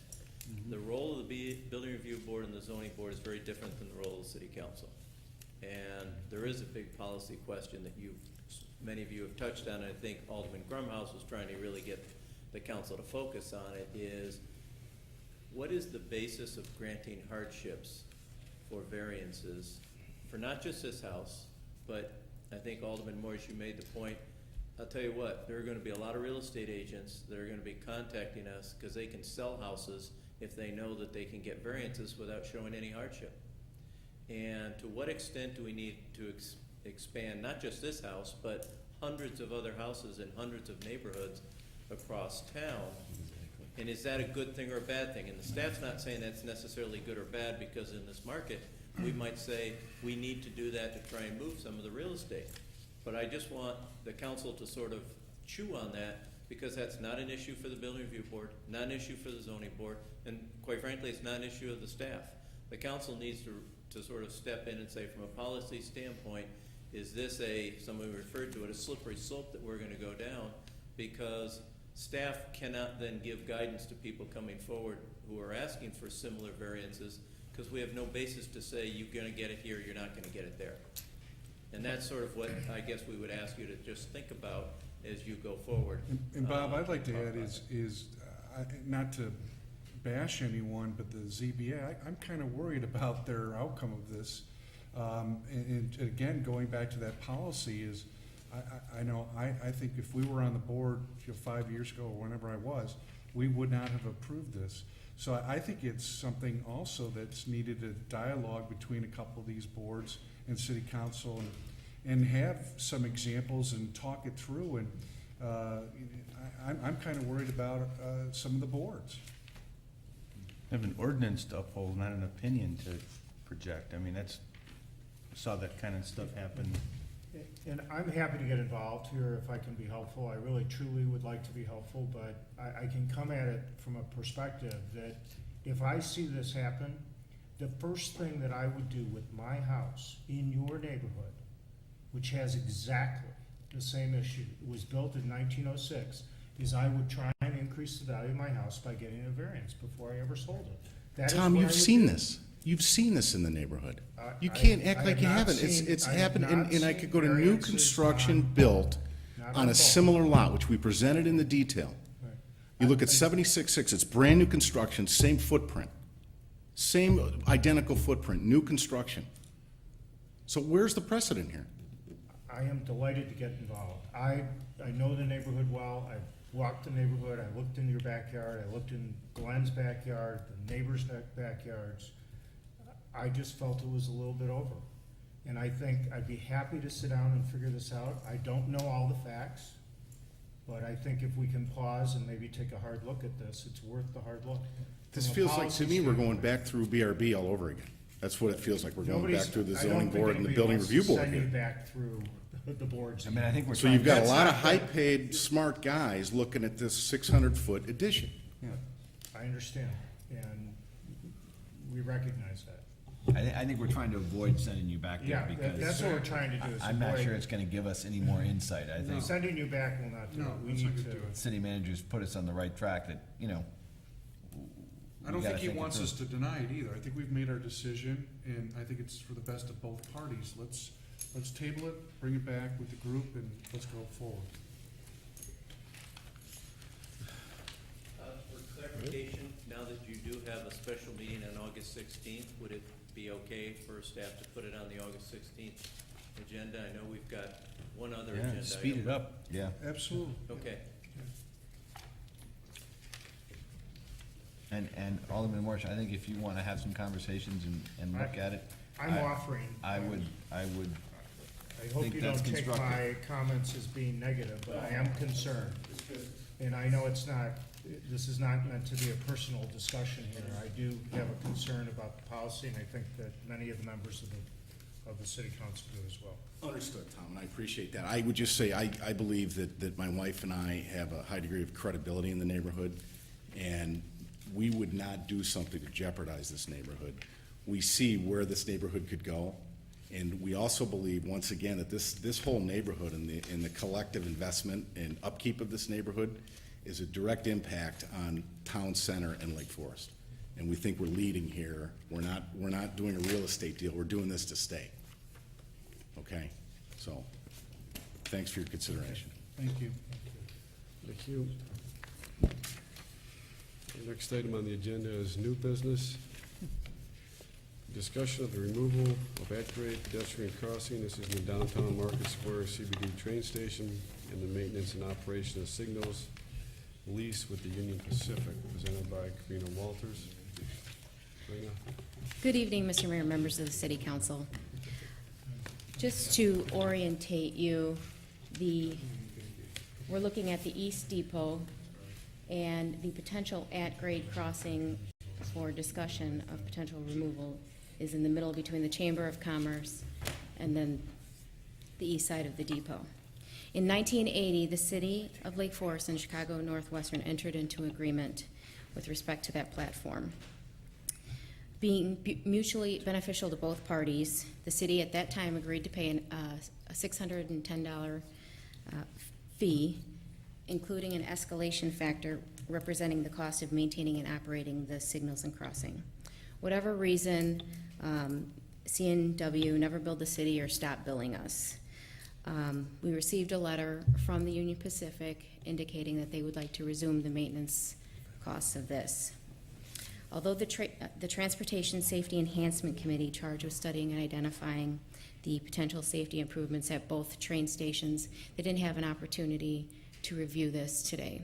This morning. With that being said, I did receive a few responses with respect to the removal of it.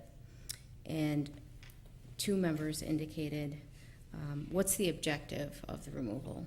Is the objective for an inconvenience or is it a safety issue? Another member indicated that it has been suggested by the railroad companies that eventually they plan on removing all of the at-grade crossings in the future. Another member indicated that the city would receive a number of complaints if we did remove the crossing. The Union Pacific has expressed their support should the city decide to remove the at-grade pedestrian crossing. The police department, Joe Berger is in the audience, and he did identify that there has not been any fatalities that have occurred at the East Depot. However, there are still express trains that do travel quickly through the area. We're sensitive to the potential inconvenience of the commuters and the Chamber of Commerce. They're recognized. However, the underlying concern is the public safety of its users. Additionally, over at the West Train Depot, Metra did decide to pull out the at-grade pedestrian crossing, setting a precedent there. This ultimately brings us to a policy question, and the policy question for the City Council to decide is whether or not we should remove the at-grade crossing, which would in turn redirect all commuters to either take Western Avenue, cross over, and go from the parking lot, or from Deer Path as well. So do we remove it, or do we decide to resume the maintenance agreement? However, there are a couple of aspects in the maintenance agreement that we need to review. According to the agreement right now, it is indicating, as I understand it, the city would assume all liability should an accident happen there right now. And I don't think that the city wants to assume the liability of that. So with that being said, do you have any questions? I just have a comment. I think that if you take that out, one, you're gonna have to move the chamber out of there and put a heating or something type of station for people to be able to stand in. So I think it's gonna change the value of that, and I think you might as well forget ever renting out the train station on the other side for anything that's really viable. where you're gonna expect anybody to come from Market Square be part of it, because basically, it's like putting a chain link fence around it with a padlock. People are not gonna be going across. I think too, it's gonna change your traffic patterns, in the area in which we just, designed with Western Avenue for cars waiting for pickup and dropping off, because they won't be able to cut across, and they're gonna have to be in different locations. So it will severely change the traffic flow at that train station, whether or not you put it in for safety, or think about opening up underneath and going back to what it used to be years ago, and put the tunnel back into place. I mean, I would echo those comments. I sent Bob and the mayor a memo. I use this crossing every day, so I'm somewhat conflicted, but I'm gonna state my comments anyway. I think there is a safety benefit. I mean, clearly on the west side, we saw that. I do think there are some differences here. We don't run any freight trains on this. There are very few express trains that come through, and the express trains that do come through, this is run generally on a very predictable schedule. So I think most of the commuter, and you obviously can't bank on that, but most of the commuters are pretty familiar with the schedule that goes through. Generally, the trains that are outbound are coming out at 35. The ones that are inbound are coming through at 25. And it's the outbound people crossing over that you're worried about. So, for the most part, there's not a big issue with that. I think the traffic flow that Alderman Luby points out is very key. You get a lot of people who drop off and a lot of cabs that wait in the circle in the parking lot. They're not gonna wait there anymore. They're gonna go wait over there on the edge of Market Square. I think from a pedestrian point of view, while you clearly have the safety with the trains, you're gonna force all the pedestrians to come down and cross either at Deer Path and Westminster. Those sidewalks are very small, and then they're gonna go and they're gonna flow into that lot. While you have all these cars pulling out, you're gonna have all these pedestrians flooding into that lot. So while you might save yourself for pedestrians on train safety, you're gonna create a greater chance of an accident happening within the lot with all those people flooding in.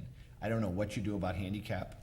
You no longer become handicap accessible, because anyone who's getting off that train that's handicapped is gonna have to come all the way down and try and cross there at the grade. It's a very skinny grade, and then go all the way back up the lot. So you don't have any solution for your handicap parking from my perspective if you take this grade out. This will be a very unpopular decision if you do it. It's not like the west side where you're making people walk 25 yards. Here you're making people walk 150 or 200 yards and then back to get, all the way in to get their cars.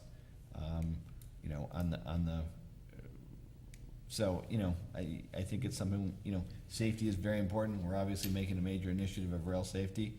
I'm not trying to downplay that. On the other hand, there is a huge convenience factor here. I think exactly what Alderman Louis said about you shut the train station off completely from any tenant.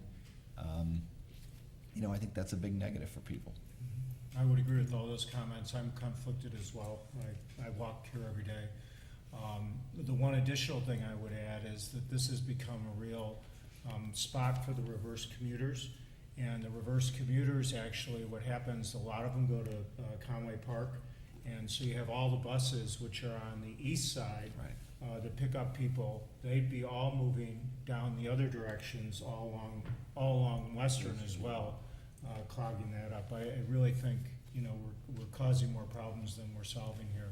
Which we just took out the waiting area along in front of the station. And I would be very supportive. I mean, at the West train station, we had 2 at-grade crossings and we closed 1. This would be, we have 1 and we're closing it completely. I'd be supportive of reopening the tunnel and fixing up the east side or the west side of the depot if we could find the money to do all that. That would be a great idea. That's still a major handicap issue, though. No, it would be I agree with all the points. I mean, I go by West a lot, the West Lake Forest train station, and now both lanes between the taxis lined up and the people that are picking up have moved up. You can't get through that road, and that's what this is. It's just gonna be a bottleneck. It's and everything else that everyone said, so I totally agree with everyone that said it. I use it every day, and I see David there every day, and a far greater safety issue is actually people like me who go south to Deer Path Road, and as you go south, when the train stopped, as you're walking on the grade, basically you're on the inside of the gate. So as you get to Deer Path, you're inside the gate, and most of the people are prone at that point as the train stopped to cross the tracks at that point, which, as the train stops, seems to create a far greater safety issue. You're gonna route more people that way, and unless you could reconfigure the gates to get everyone on the outside of the gate as they approach that intersection, I'd be frightened. Also, you're routing people into the street on Deer Path, and they have a habit of gravitating over the tracks, crossing Deer Path, and they're kind of lost. I'd rather route people to the middle where the train's blocking. They can't cross the tracks until the train leaves. I think you're creating a far greater safety issue by closing that. It's just a mistake. It's just a bad mistake. I would just make the comments that I understand all the comments made by the Alderman. I think what we are learning through, our committee is that the number of trains will be increasing whether we like it or not.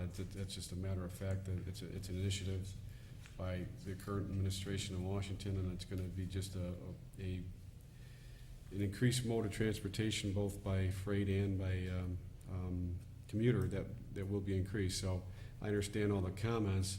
I do think at some point in time, one of our committee members has stated that, these at-grade crossings may be removed whether we like it or not. So although we can continue with this in this regard now, we should be thinking ahead in that regard that it may not always be like this. So if there's something we can also do to increase awareness and safety at the station, I think we should do that as well, even if we keep this crossing. And whatever that might be, we haven't really looked at this station yet because we had, unfortunately, tragic accidents on the west side, and we did make changes and changes for the better. I'd hate to say that we did this and then have an accident. It's one of those things you always don't want to have to go back and say, oops, we could have thought that through or not. So all I'm saying is I understand the comments. I understand if we want to keep it the way it is, but I think there's other things that we may be able to do. We should still do that to increase and enhance any safety we can at that station. Where we finish Western Avenue, then maybe we should redo it so it would handle the traffic there. We'll be ripping it all back on again. It definitely causes a lot of traffic issues to remove it, but I understand your point. We're obviously, it's, from a train safety perspective, it's obviously safer to take it out.